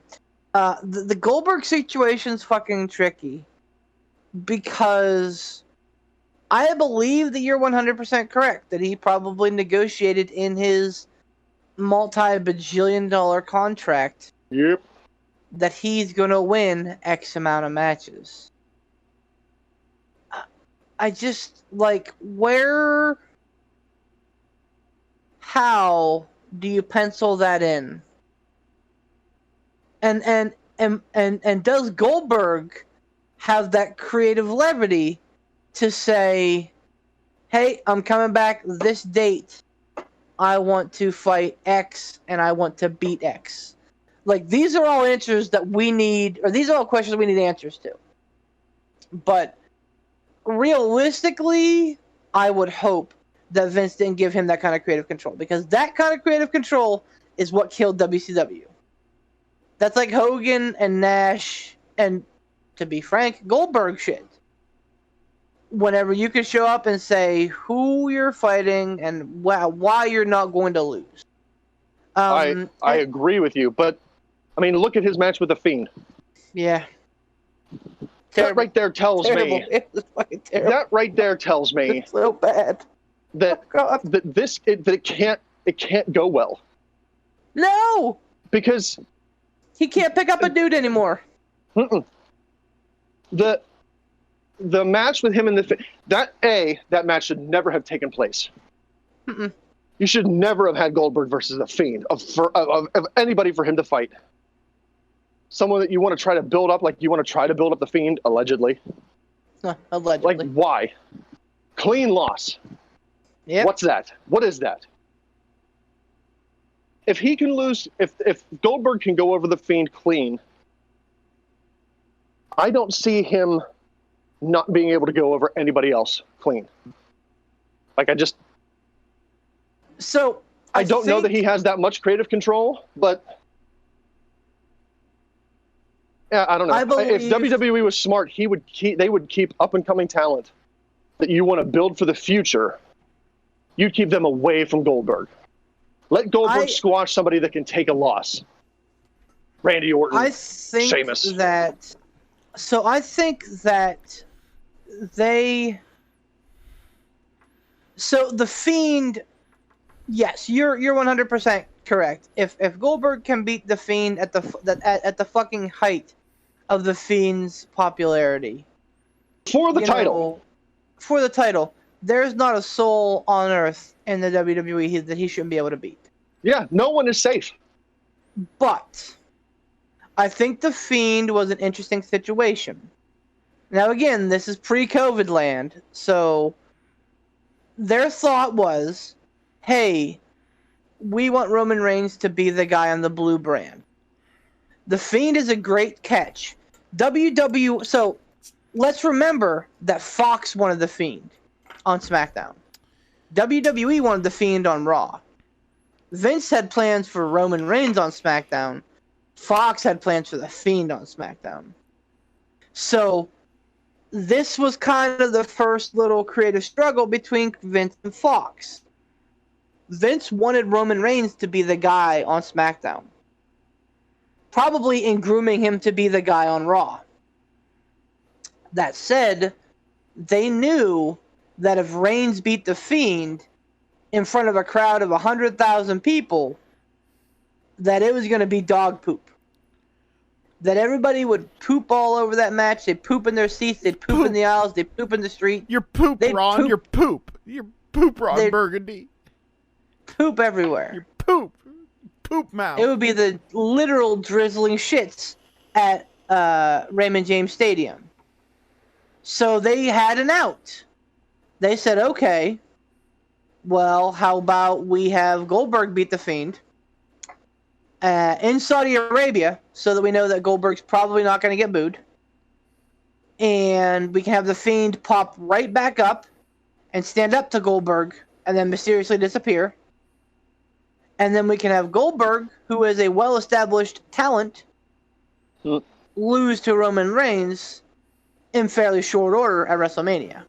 I get what they were going for, but the problem is that the world didn't cooperate with Vince McMahon. If Because the everybody else world in the world could have doesn't live in the past like Saudi Arabia. If everybody else could have just practiced self-control like Vince McMahon and not started sneezing on each other, then WrestleMania would have went off without a hitch. The big dog would be the champion, and The Fiend would be being built back up as a credible challenger to Roman Reigns. I believe that was the plan. But they knew that if it happened at Tampa Bay, that it would not go well. So they used an out card, and Bill, God bless Bill, he's a fucking shrewd businessman. He popped right in there and said, hey man, this is a great idea, and here's why. Like, he saw the fucking writing on the wall, took advantage of that to get himself more notoriety, another title run, and more money. While we may think that Bill Goldberg's a shit fucking wrestler, he's a fucking shrewd businessman because he knew what the fuck he was doing. Oh, absolutely. So, but that shrewd right there, businessman though, is a that worries nice- me. Shrewd That businessman. worries me on this upcoming run. Shrewd Because he's a businessman. shrewd businessman, and he knows exactly what he's going to do. Shrewd He's businessman. going is to a- get in. Shut up. He's going to get in Vince McMahon's ear, and he's going to do the same thing he did before. Same thing, except this time it's not going to be with The Fiend. This time it's going to be someone like Drew McIntyre, or Adam Cole, or, God help me, The Fiend again. Oh, God. So Goldberg is no different. He's still the shrewd businessman that he was when he convinced Vince McMahon to let him go over The Fiend clean. Yeah, it happened in another country, but the world was watching. The world that wasn't in the past, like Saudi Arabia, and thinks that Goldberg and Andre the Giant and Hulk Hogan and freaking Macho Man are still at the top of the card. So Antonio and Noki. it doesn't lend me any comfort having what happened in Saudi Arabia. Like, that doesn't lend me comfort because everybody was still watching it. Only this time, it's going to be people watching it. Who knows what this stupid COVID thing is in store for us in the fall and the winter. Good Lord, if there's another spike and we go back to lockdown, it's going to be people on monitors again. And Vince McMahon can control that all the live long day. So you're not going to see people having outrage over Goldberg winning. You're going to see and hear cheers because that's what Vince McMahon wants. No scenario that has Goldberg in the WWE comes out well for any sort of talent. Even if a young up-and-comer or an established guy beats Goldberg, even if they beat him, it's still going to be a donkey punch of a match. A donkey Nobody, punch. Wow. nobody, and I'm convinced of this. If Shawn Michaels was at the top of his career now, this date in 2020, Shawn Michaels, the greatest in-ring performer of all time, could not pull a good match out of Goldberg. So there's no comfort to me when it comes to Goldberg. He can lose to everyone he wrestles until 2023, but it's still going to look like shit.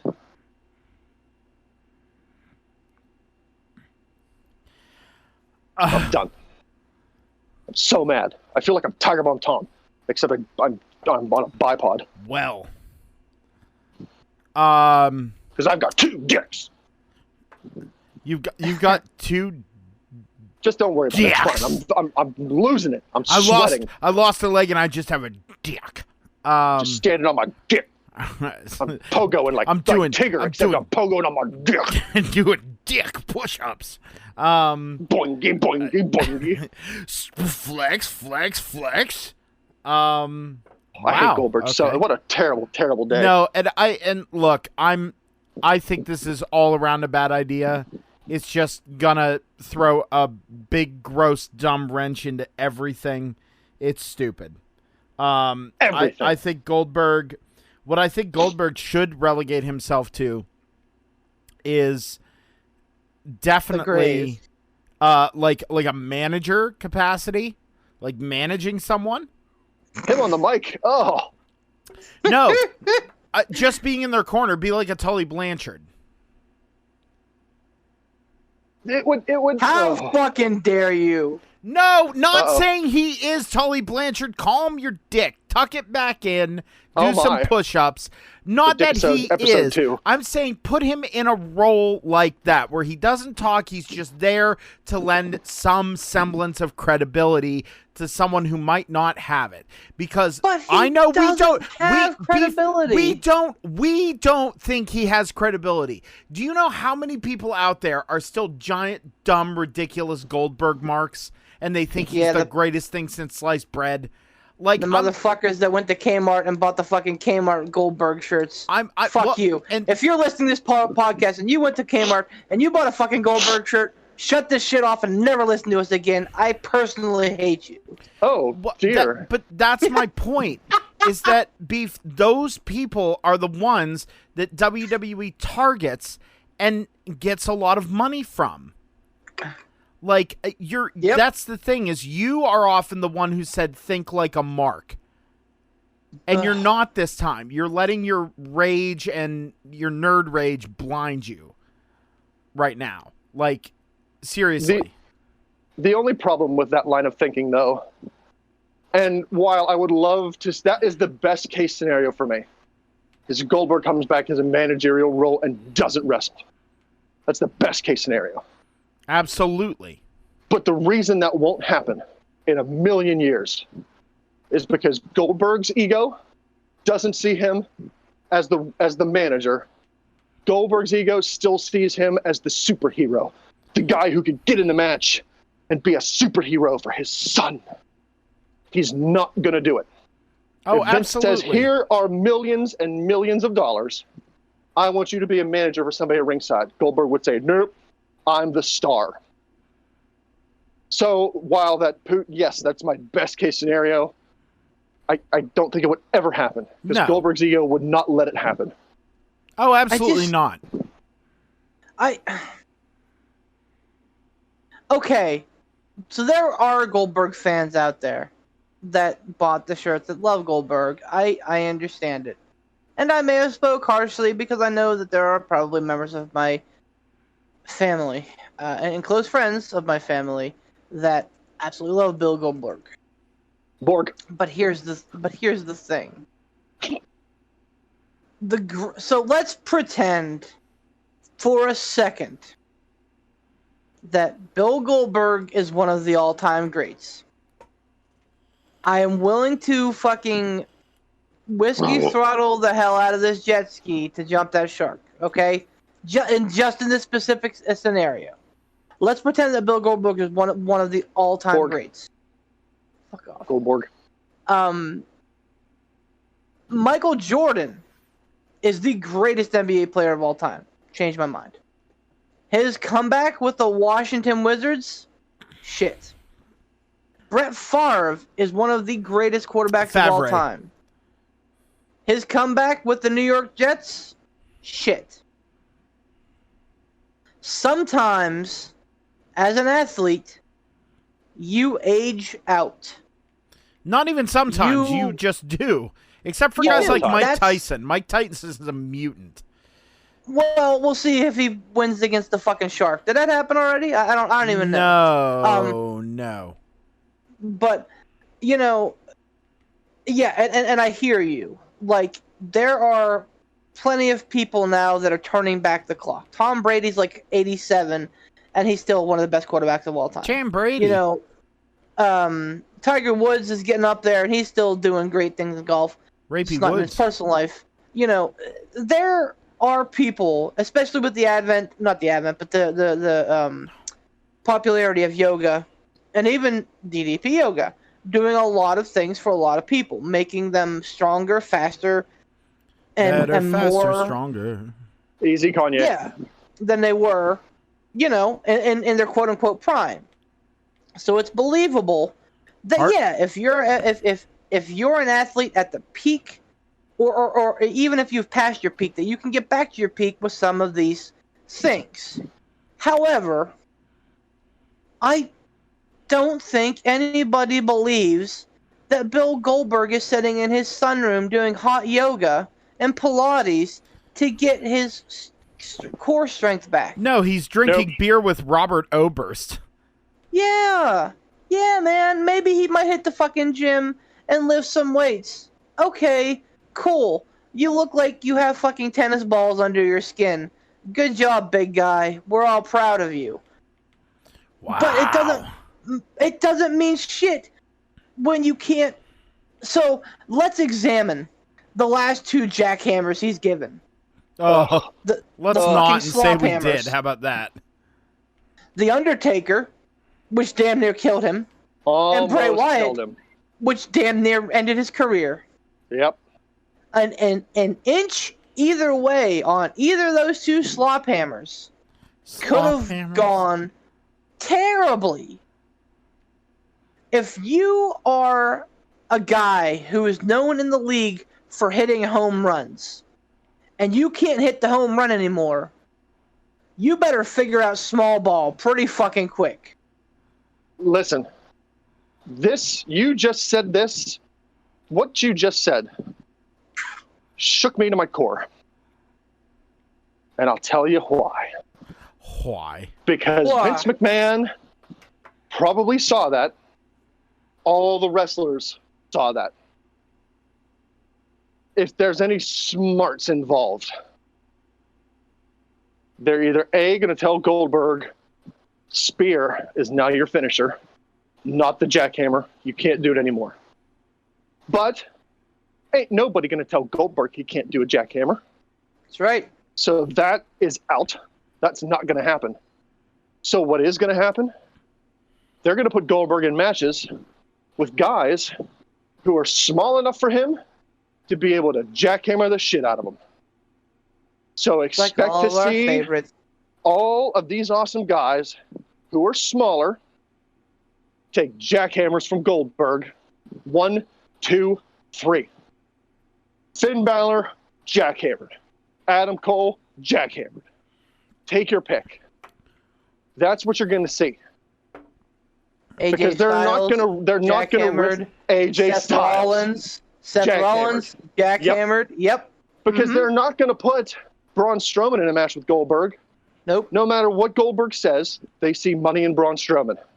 So I think after these last two slop hammers, I'm hoping that they would learn their lesson. And if they do, they're not going to put Braun Strowman or They're Drew going to do. McIntyre.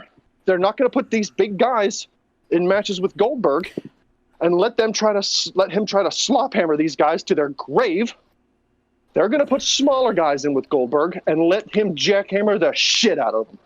They're going to let Goldberg do whatever he wants because the reason he went over the Fiend is because he whined and bitched and played some backstage politics, and they let him do it. Like, Yep. That's the thing, is it's like you're like kind of missing the factor. We're not talking about the factor of that Goldberg knows. He can just go, oh, well, this is what I want. Well, And that's the thing. like I You're said, either going to see him kill someone Yep. or you're going to see him destroy smaller guys. And like I said, it doesn't take an internet wizard to go and read the WWE, the internet fan base, Venom. Like, it's out there pretty much everywhere, present company included. Like, the vitriol that we spit. So, yeah, even though fucking Vince McMahon probably can't fucking power on a fucking modem, he probably hears. But, you know, Goldberg, a guy who, you know, let's face it, has a lot of fucking free time, can pick his spots. And in situations like this, where there was a groundswell, where, oh, you know, if Roman Reigns beats The Fiend, everybody's going to poop all over that, he could then swoop right back in. And that's where him being a shrewd businessman, he swoops back in with this fucking silver tongue, apparently, and yeah, books himself a fucking title. I don't understand the incentive from Goldberg. He's got a lot of money. He's made more money the last couple of years. He knows how awful his last two matches have been. And he knows the ire that he's drawing, not just from the internet marks, but from his very own Goldberg faithful that are saying he's not the same, or he shouldn't be beating these guys. That's the thing about Goldberg, though. I don't think he cares. But what's like you the end said, game he for has Goldberg? all the money. He has all the money. So he What doesn't does need Goldberg fans to want? care. Is it Goldberg an wants ego to thing? stroke his attitude or his Okay. ego. That's Yep. it. All right. That's what I'm saying. I'm saying it's an ego thing. That's the reason he went over on The Fiend. It was an ego thing. He wanted to go over. He wanted to win. He wanted to be the champion. So he silver-tongued his way into it. He doesn't need the fans, the wrestling fans. He doesn't. He doesn't need the money. He's going to do it to stroke his ego. And let's be partisan here. Reports, again, if you believe them, reports had Tony Khan being a big fan of Goldberg, Yep.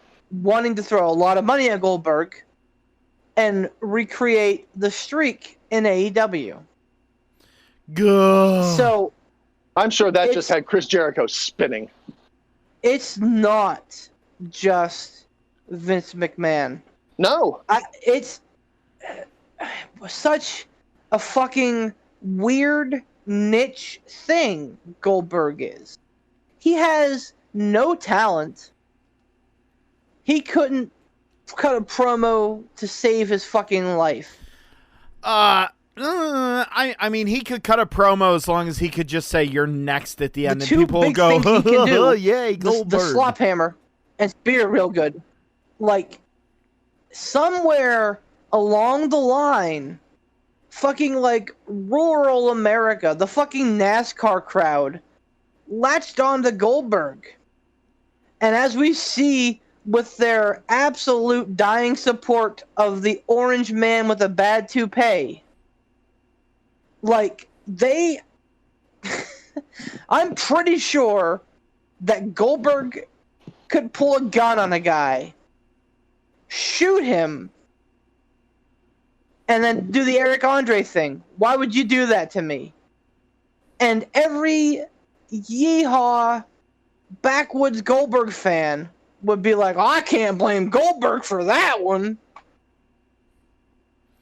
Hey, I have a request. Can I make a request? Dragons. Nope. Go on. Can we move on from Goldberg? Yes. Yes. I don't think my heart can take it, and I think I've sweated out almost every ounce of liquid I have in my body being so mad. I would like to talk about maybe something potentially good. All right. Can I do that? I'm in.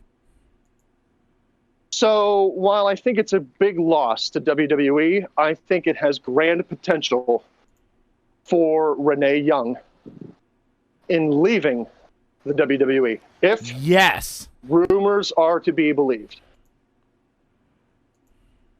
And there seem to be a lot of them out there, so it seems like it's a pretty much happening if you believe the multitude of reports that are out there. I've read things about maybe she goes to AEW, maybe she gets out of wrestling altogether and goes somewhere else in the sports world and goes to ESPN. I think she would be a grand addition to either. What say you? Absolutely. I'm like I said, whenever you sent that message out, I literally went, I'm not shocked. Not shocked at all that Renee Young is going to leave. And I know the move to her doing the backstage thing was admittedly like her thing. It's like that's what she felt more comfortable with. That's what she wanted to do, apparently. But she was really good on commentary. She was a very good foil. She could call a match as well. And it was a shame that she got taken off there. I think that she would do really well in AEW. I think that she would do really well as a correspondent or a pundit for ESPN. I think she would do really well as if she did a podcast. I think she would do really well if she moved to Fox in some capacity, more so than what she's involved with. I really do. Like, basically, for her, because she is likable, she is knowledgeable, she is professional, the sky is the limit. There's no glass ceiling with her, wherever she goes.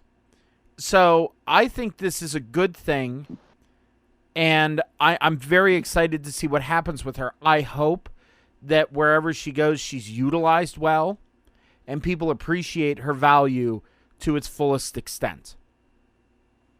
That's all I have to say. You can say everything about Renee, saying that, like, you know, backstage was her gig and all that, and she excelled on it, by the way. Absolutely. But, I mean, realistically, that's probably just a person in a job saying the right thing. Because there's no way in hell that she thought that she didn't belong on commentary. With as good as she was doing... Oh, yeah. And I'm telling you what, like, if I'm Renee Young and Fox is like, hey, we got double middle fingers. Because Fox made the call last fall. We want Graves and Michael Cole. But what about Renee Young? We want Graves and Michael Cole. And you can go back and listen to the episodes. When that change was made, I was fucking fervently against it. Not because I don't like Graves and Cole. I think that they're a great commentary team. One of the best. But I think that she was the X factor in that that commentary team. She was a perfect foil to Graves, and she could, like, call a match right there with Michael. And I love Beth Phoenix as a legacy. As a commentator, not so much. She's like, yeah, that's right, Morrow. She's never going to be what Renee Young was. No. Renee Young is one of a kind. One of a kind. So to me, I think that she is going to land somewhere outside of wrestling. This is like a situation where Michael Scott's walking out of David Wallace's office saying, you have no idea how high I can fly. Good Office reference. Thanks, man. Yeah, really good Office reference. Vince is going to look back at this, and she's going to be one of the ones that got away. Along with Moxley, along with the Revival. He's going to look back at this time frame and say, how the hell did I let X, Y, or Z slip out of my hands? And Renee Young's going to be one of them. Because she's going to be a superstar. Whatever she does, wherever she goes. Yes, obviously her husband's the AEW champion, so our mind goes to AEW immediately. But yes, she is so multifaceted. It would almost be a shame if she did that, and exclusively. Now, if Tony Khan is like, hey, we'd love to have you, and if you want to do whatever else, you go for it, babe. That's awesome. And if I'm Tony Khan, that's the exact angle I'm playing. We want you on the desk. Fucking get rid of JR. Oh. Oh, wow. But then again, you're biased. You hate JR so much. No, I hate what JR has become so much. You know, it would be Shivani. Assuming this whole Excalibur thing isn't permanent, which, you know, who fucking knows at this point, because he's been off TV longer than Sammy Guevara is. And Sammy Guevara said he went to rape somebody. Like, Excalibur called someone the N-word, and that's never okay, and I get that. But, like, that's like holding Ed Norton accountable for what he said and what he did in American History X. He was playing a character. Excalibur says the N-word as a character, and all of a sudden everyone is up in arms about it. And yeah, but the difference between Excalibur in that capacity and American History X is basically the framing of what it is. Because there is real-world believability, and Excalibur is so good at cutting a promo, it felt real. And it felt like it was something he went off script on. And you never believed that Ed Norton was going off script in American History X. Yeah, but the dude has straight up said, I wanted them to say this to me for them to get heat on the match. And I forget who the black guy was that said that. But, I mean, Kevin Owens was right there with Excalibur, and Kevin Owens said it too. And this goes back, this is fucking James Gunn syndrome. Where it's something that's been drudged up from the past, that has been talked about, apologized for, accepted, and moved on. At least once. There is zero reason for AEW to be taking this tact right now, other than to save face. Again, like, if you're comparing...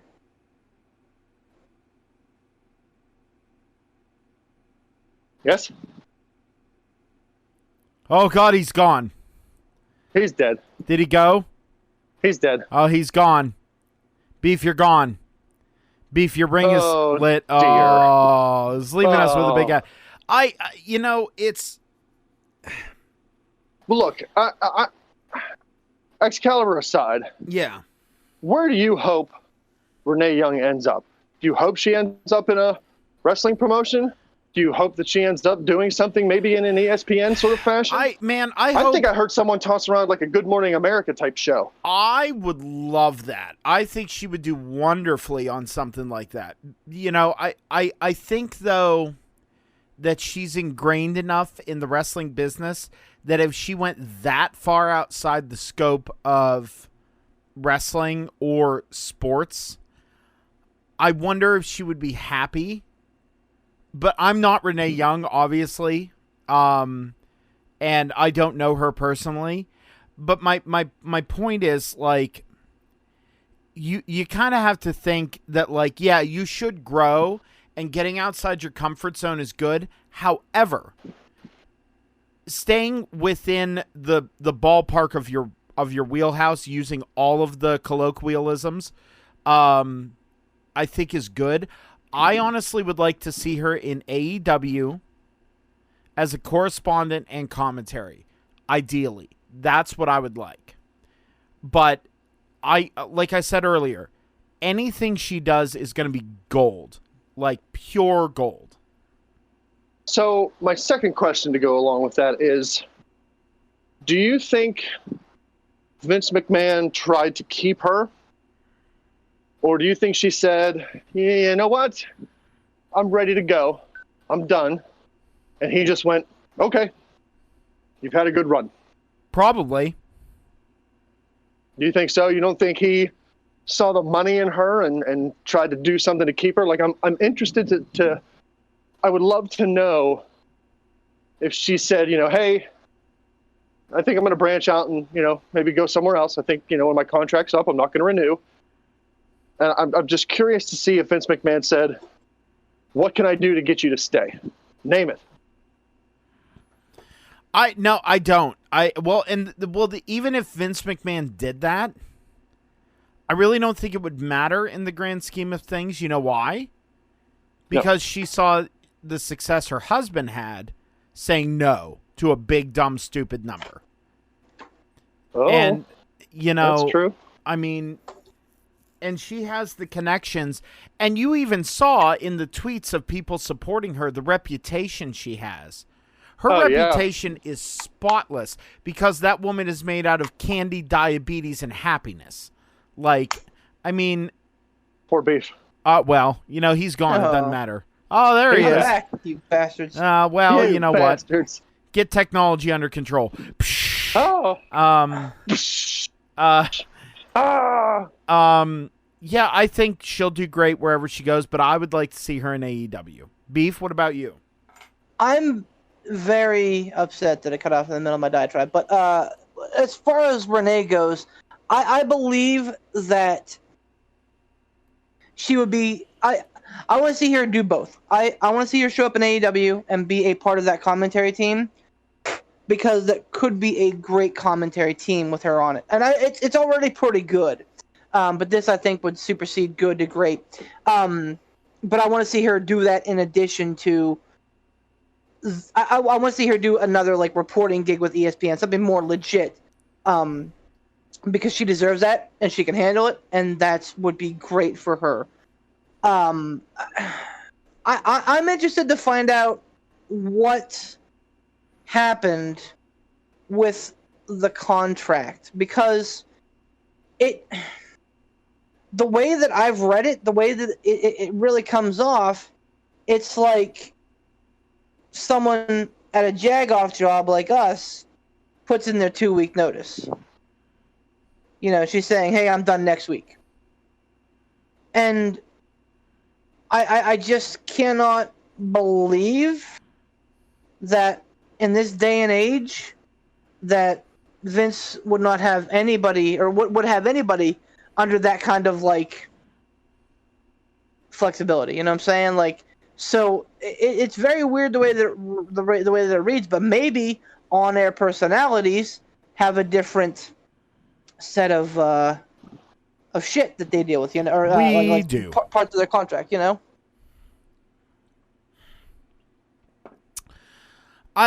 Okay, so we talked Renee Young, we talked Oldberg. Let's chew the fat a little bit on this Velveteen Dream thing. I want to hear what Beef has to say on that. And so for people that are out there, Velveteen Dream was accused of attempting to groom girls that were in their mid-teens and reaching out to them and doing those sort of things. And it was under investigation. And just recently, it was found that WWE's investigation found nothing bad that Velveteen Dream did. What a weird coincidence. So I really, much like Ransom, I want to hear what Beef has to say on this whole shebang. Beef, I'm going to settle in for your diatribe. Go for it. If I can see a man's dick pic, clearly there's a fucking smoking gun. I don't want to see Velveteen. No, but I could. Oh, so it's out there. It's out there. Yes, sir. Oh dear. I don't want to. Yep. But it. Yeah, go ahead. No, that's what I was saying. Is I was like, that's the thing. Is the evidence in this case is damning. Mm-hmm. Mm-hmm. And man, man, oh boy, it's tough, man. That when a multi-million-dollar company says, "Hey, we did a check on this and it's legit, and he's fine, and everything is cool," you're trained to absolutely believe the multi-million-dollar company because they have multi-millions of dollars. But I just there's no way that he's not fucking culpable of any of this. Like, if there's smoke, there's fire. This is not a Matt Riddle situation where, you know, this is he said, she said. This is the Velveteen Dream talking to underage girls and others, and you know, trying to you know, favors and things. There is nothing. The fact that there are fucking pictures tells me that there's no fucking way that WWE did any kind of a thorough, you know, investigation. And if they're saying, "Oh yeah, no, we did," then they're fucking lying. Triple H on the conference call was asked about it. Somebody said, "Well, you know, Dream's back after all of these, accusations," and Triple H very quickly said, "Back from a car accident." Like, that's the story, and they're sticking to it. Man, I just... Oh, so their story is that he didn't even get suspended for this inappropriate incident. Like, they're legit saying he was out of action because of a car accident. Yep. Okay. I didn't know that. Yep, Triple H, like, because someone came So out... they're Triple just H completely fucking... no-selling this. Mm-hmm. Triple H someone came out with Triple H with logic, and he was like, I don't know what you're talking about. Not that he wasn't like dummied up like that, but he Deny. He definitely said he was out because of the car accident. So, man, you know, it's just very, like Pooh said, this is some fucking damning evidence, man. Like, this is not, hey, maybe something happened. This is not he said, she said. This is,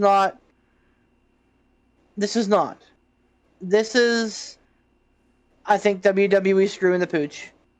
And not doing the right thing because they see greatness in Patrick Clark, and they believe that he could be a great asset to them. And, you know, surprise, surprise, as we've mentioned before, Vince is putting money before standards. Oh dear. So, you know, if and he's it's seeing beef, it's a normal thing in business and in sports. We've seen it before. That's what's fucking wrong with this country, man. Like, we need to stop normalizing this shit. You know, whether you're a king or a lowly street sweeper, sooner or later you're going to dance with the Reaper. No, and that's my only statement on this is I have a large hatred for guys who do this kind of thing to women, period. I especially have zero tolerance. Say it again. Zero tolerance. Oh, okay. I thought it was 1, but you said 0. Oh, no, bad. it's all the zeros. Oh, my mistake. I apologize. But for this, for anyone grooming an underage person, 0, none. Like, it's not okay in any facet, in any world. And for me, I'm ashamed at the fact that I own a Velveteen Dream shirt. Like a Patrick Clark, like, branded shirt. And the worst part is I love the shirt's design. Like, I like the shirt, but I'm like, I don't want to wear it because I feel like it's enabling. And I know that sounds overly sensitive and a little huggy and stuff like that. But, like, dude, it's not... It for me, it's zero tolerance. I was like, unless there is something that comes out that absolutely absolves Patrick Clark, I'm done. Like, So, I'm absolutely done. Oh, sorry. No, Are you done? Mine's very it's just very simple. I have zero tolerance for this sort of thing. None. All right. So, aside from Poot's self-shaming for owning a shirt, when you say underage, is this 16. morally underage or is this legally underage? Legally underage. Okay. So, I'm not in his corner. I'm playing the legal devil's advocate here. Beef, you're saying that there's proof because there's pictures. Mm-hmm. If he sent, was that the allegation? He's sending pictures of his ding-a-ling to 16-year-olds? And other, illicit texts. Okay, so I don't know exactly what it is, but there has to be some sort of law on the books in the United States. I don't think it's child porn because that would be of the underage person. But there is, I don't know, I'm going to have to look it up. But there's a law against sending a picture of your wingy-dingy to someone who's considered legally underage. Mm-hmm. So, this isn't one of those things where it's like, Jim Cornette's wife was sending inappropriate pictures to another adult. Morally wrong. Is there some sort of legal action? Maybe. I don't know the law that well. But if Velveteen Dream is sending pictures of his ding-a-ling to underage people, that's not breaking a WWE rule. That's breaking a United States law. So, if he's guilty of this seems to be one of the ones where it would have to come out in court. If a 16-year-old took this to the police and said, hey, this grown-up sent me a picture of his Johnson, there's some sort of charges that are going to be filed for that. I hope so. So, if he did do this, you would logically be led to believe that it's eventually going to come out in some sort of legal issue. Not just is it morally wrong? WWE doing the morally right thing? Like, what's happening here? If it did happen, and it got out there, you would think some sort of law enforcement is going to get involved in this. And it's going to be one of those things where it's not like is this a Marty Jannetty thing trying to get publicity? Like, no, this dude legit sent a picture of his Nelson to an underage person. That's grounds for charges. So along my line of thinking is, if no charges come from this, it didn't happen. That's my line of thinking. Now, I'm in the wheelhouse of Poot. Not so much in this, self-shaming of owning a shirt. I don't own a Velveteen Dream shirt. I can't remember the last time I bought a wrestling shirt. Edge. Probably Kennedy. It was one of those two. But if no legal charges come out on this, I can't damn the dude. How many pictures and videos of wrestlers' genitalia have been publicized on the internet over the years? Many. Looking at you, Seth Rollins. Okay, well, burn it down. So I'm withholding my condemnation of the man until any charges are brought. If charges are brought, okay. I'm still going to withhold my judgment because charges innocent until brought? proven guilty. But I think it might be at this juncture a tidbit premature to hang the guy because of something he allegedly did. There are a lot of things that a lot of people have allegedly done that were not true. Again, like not having standing sex up with for an him by ostrich. from what he did. If he did it, scumbag. If he didn't do it, innocent. Sucks to be him, to be in this situation. But I feel like this is one of those cases where it's going to be pretty clear cut. Charges are brought, and he's going to be found guilty if it happened. Okay, condemn the man. Okay. If nothing legal comes of it, it's but all here's the rumors thing. and speculation. But here's the thing. Go on. You don't think the Velveteen Dream that Patrick Clark has some powerful friends? At this point, where the WWE has said, we find him guilty of no wrongdoing, you don't think that he's got some powerful friends? And what I mean by that is that somebody who could put the squeeze on somebody. Now, I'm not Let me cut you off real quick right there. Yep. Just real quick. If Bill Clinton, the president of the United States, could be impeached for sexual inappropriates with the Lewinskys, and if Jeffrey Epstein, one of the richest motherfuckers ever, who had probably more power than anyone, could not only been arrested for it, but suicided over it, I don't think Velveteen Dream has any pull anywhere near those two dudes. And they got caught. I cannot imagine Velveteen Dream has more connections than them.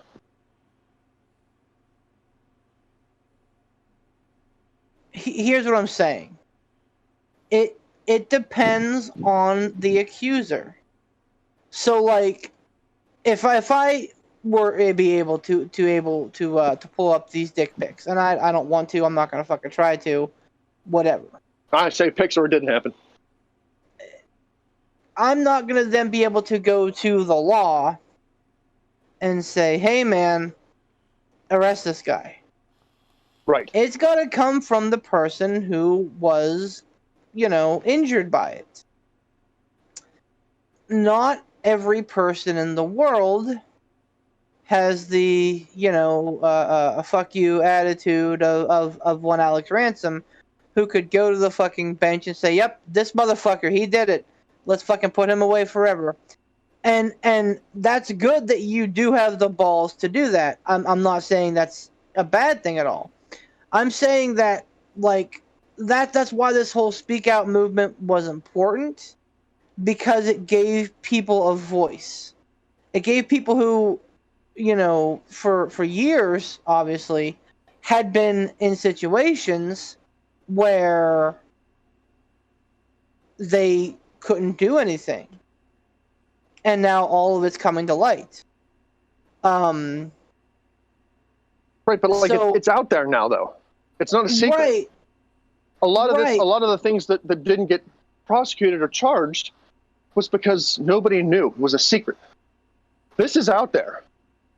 So you don't think that Vince McMahon has, like, tough guys? Let's say, for example, and again, I'm not trying to besmirch the name of Vince McMahon or the name of WWE or anything like that. But let's say, we've all seen fucking mob movies. We know how that goes. Somebody's on the stand for something, and suddenly some muscle starts to show up.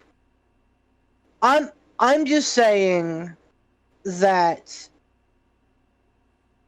in this day and age, yes, while I agree that we can't condemn the man without, a conviction.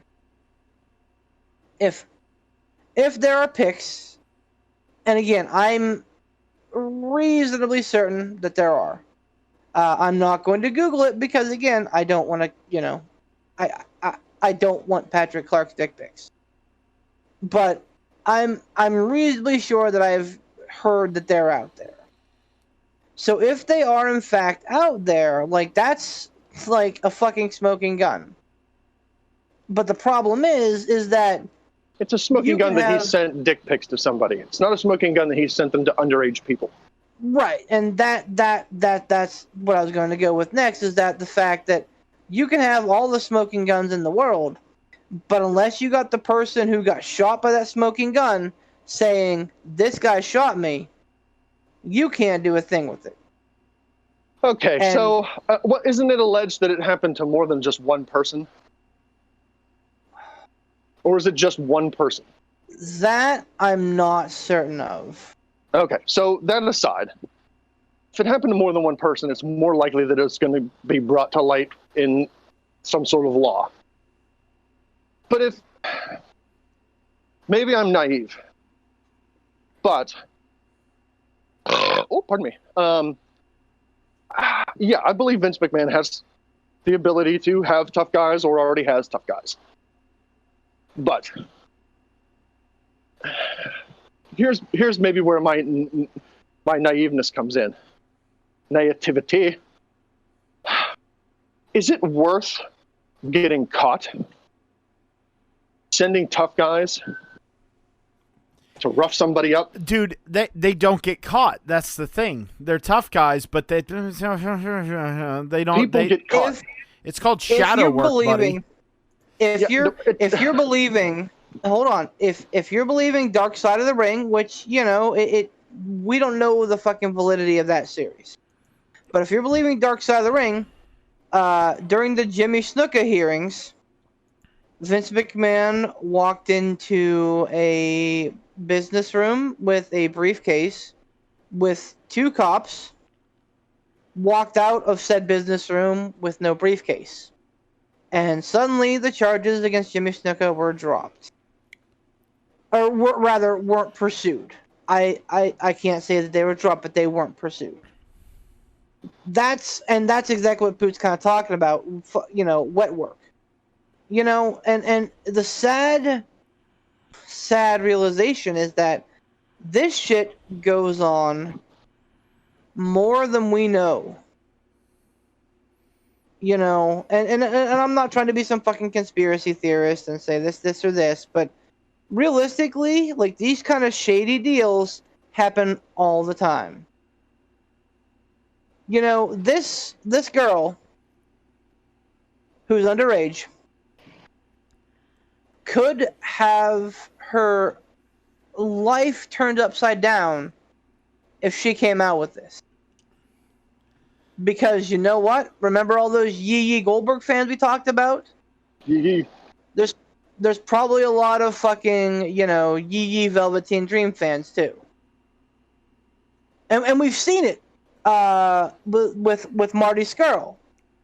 Whenever the girl came out and talked about what happened with Marty Scurll, everybody immediately started slut-shaming her. And Marty had to come out and say, you know what? Excuse me? I saw a lot of people condemning Marty Scurll. Yeah, but he... Over there, what he did, admittedly, yeah, it was skeevy, but it wasn't illegal. Right. Not saying it's okay. Like that. See, this is the weird line that you walk with the Marty Scurll thing. I guess my bottom line in all this is it all comes down to who you are. I really think is the bottom line here. Mm-hmm. And I'm not saying I'm right. I'm not saying you're wrong, Beef. You're entitled to your opinion, and I respect that. And I appreciate that, and I like to hear your opinion. But I guess and I don't know where this stems from, but I'm one of those people as to where I'm a fervent believer in innocent until proven guilty. Because in any situation that I hear, I always put myself in the accused's position. If I was that person and I didn't do it, and everybody is condemning me for it, man, that sucks.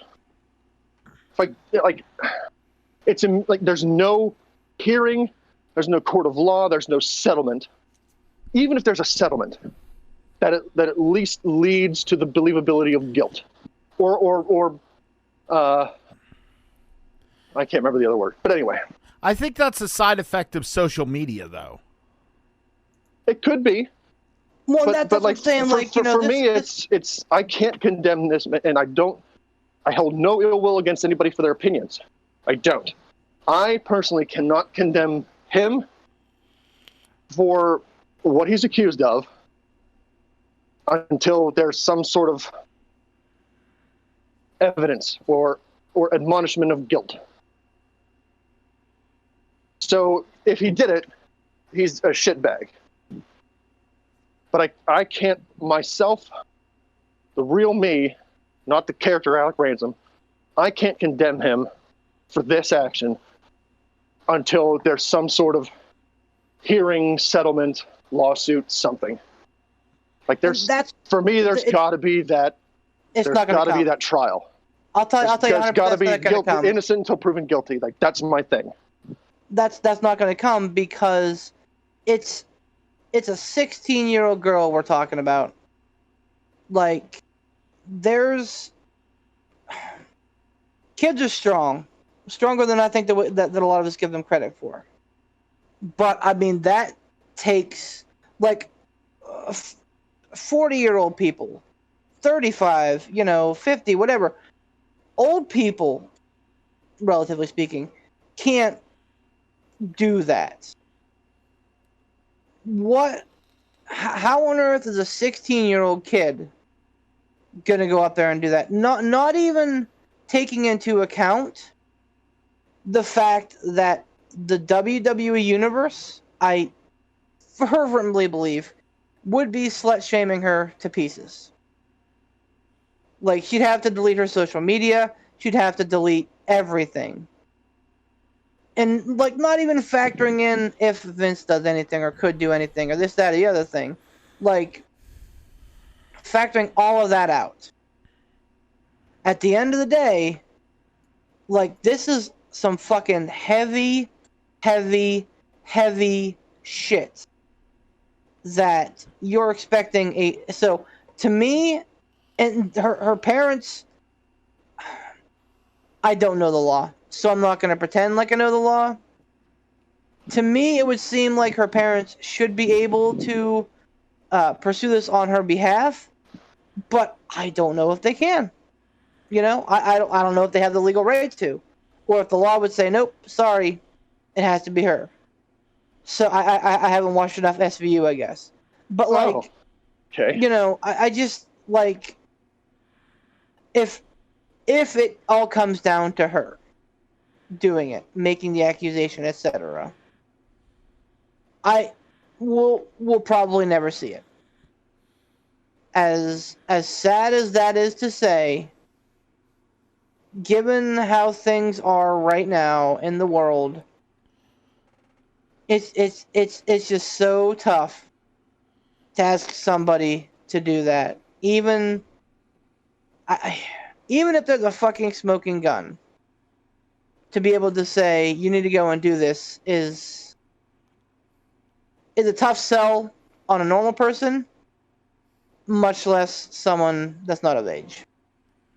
I agree. So, it is. It's a shit situation all over. It is, and I hear what you're saying, innocent until proven guilty. But in some scenarios, like that just doesn't hold water, because in some scenarios you're not going to have that proof. Even though there is a smoking gun, we're never going to have a conviction there because of the situation. I mean,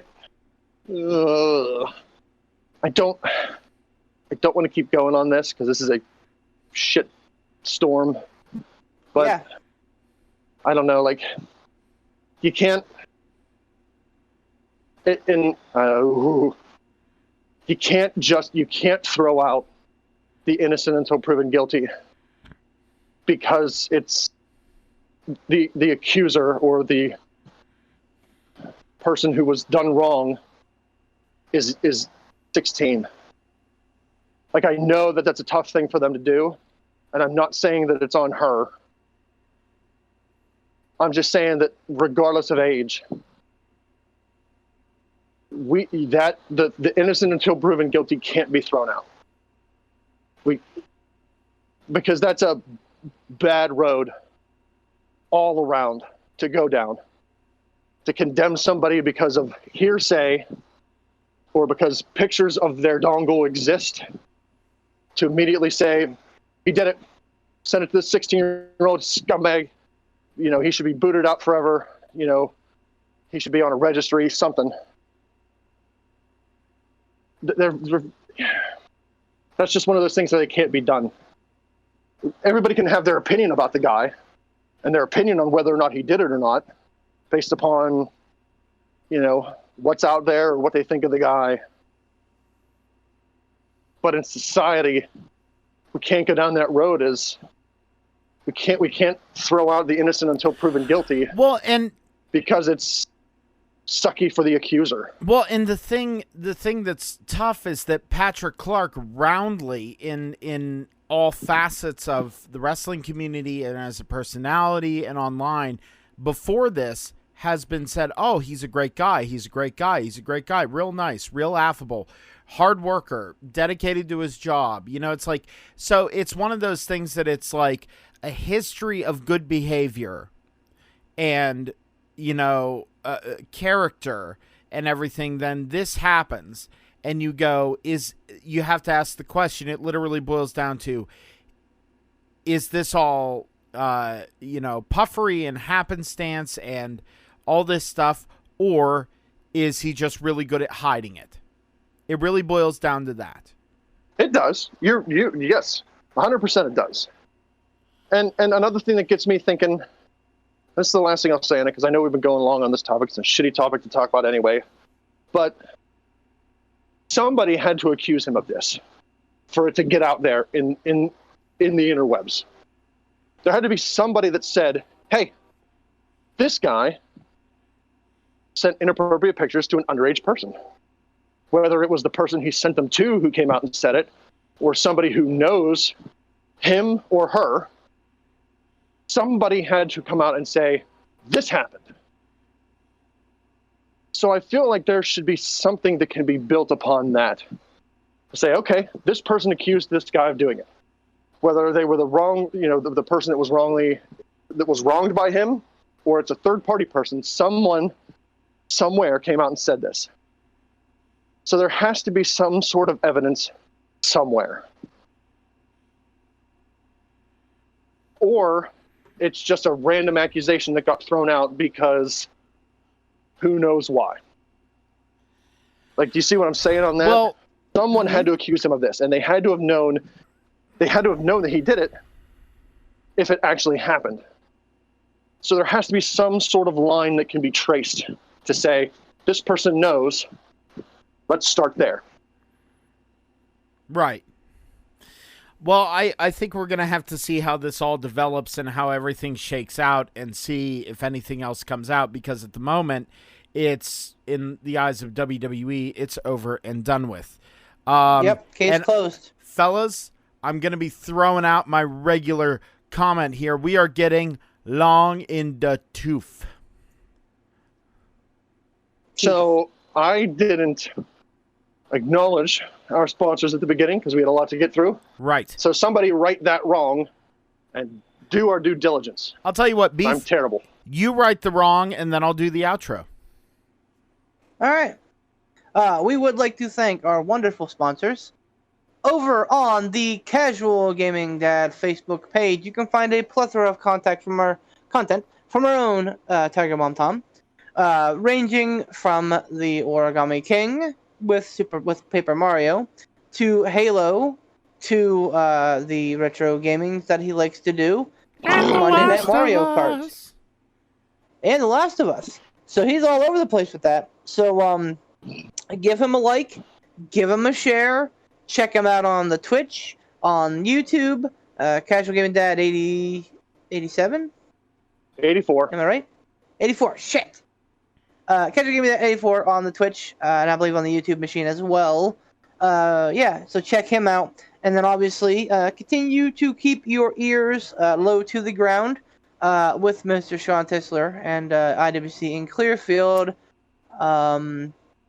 We are hopeful that at some point things will start to open up. Maybe if you people wear your masks. Imagine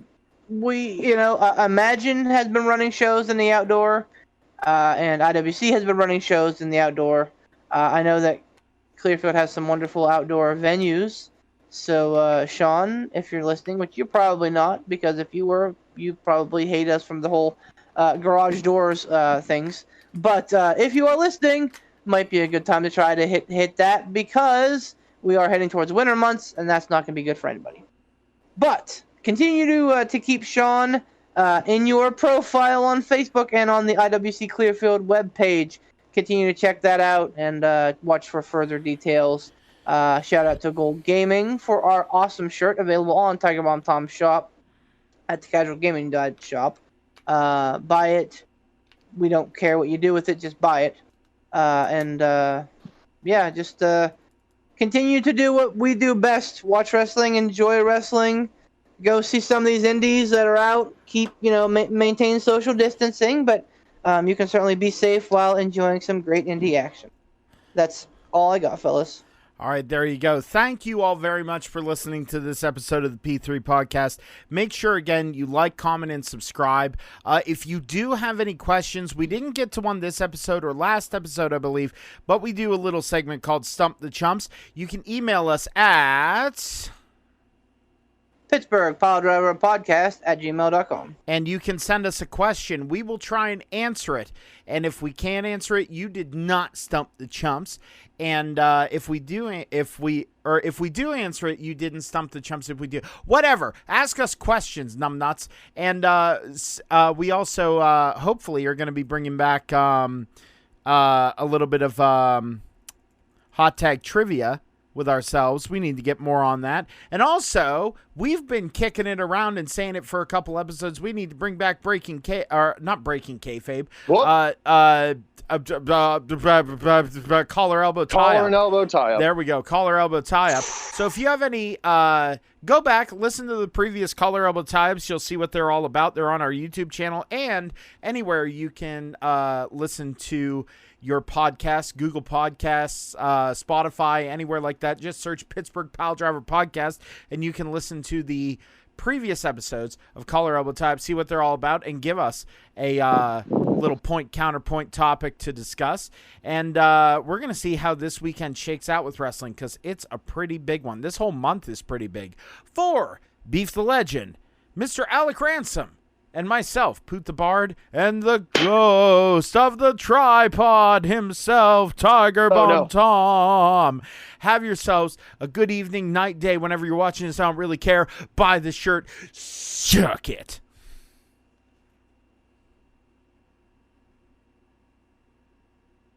Cut.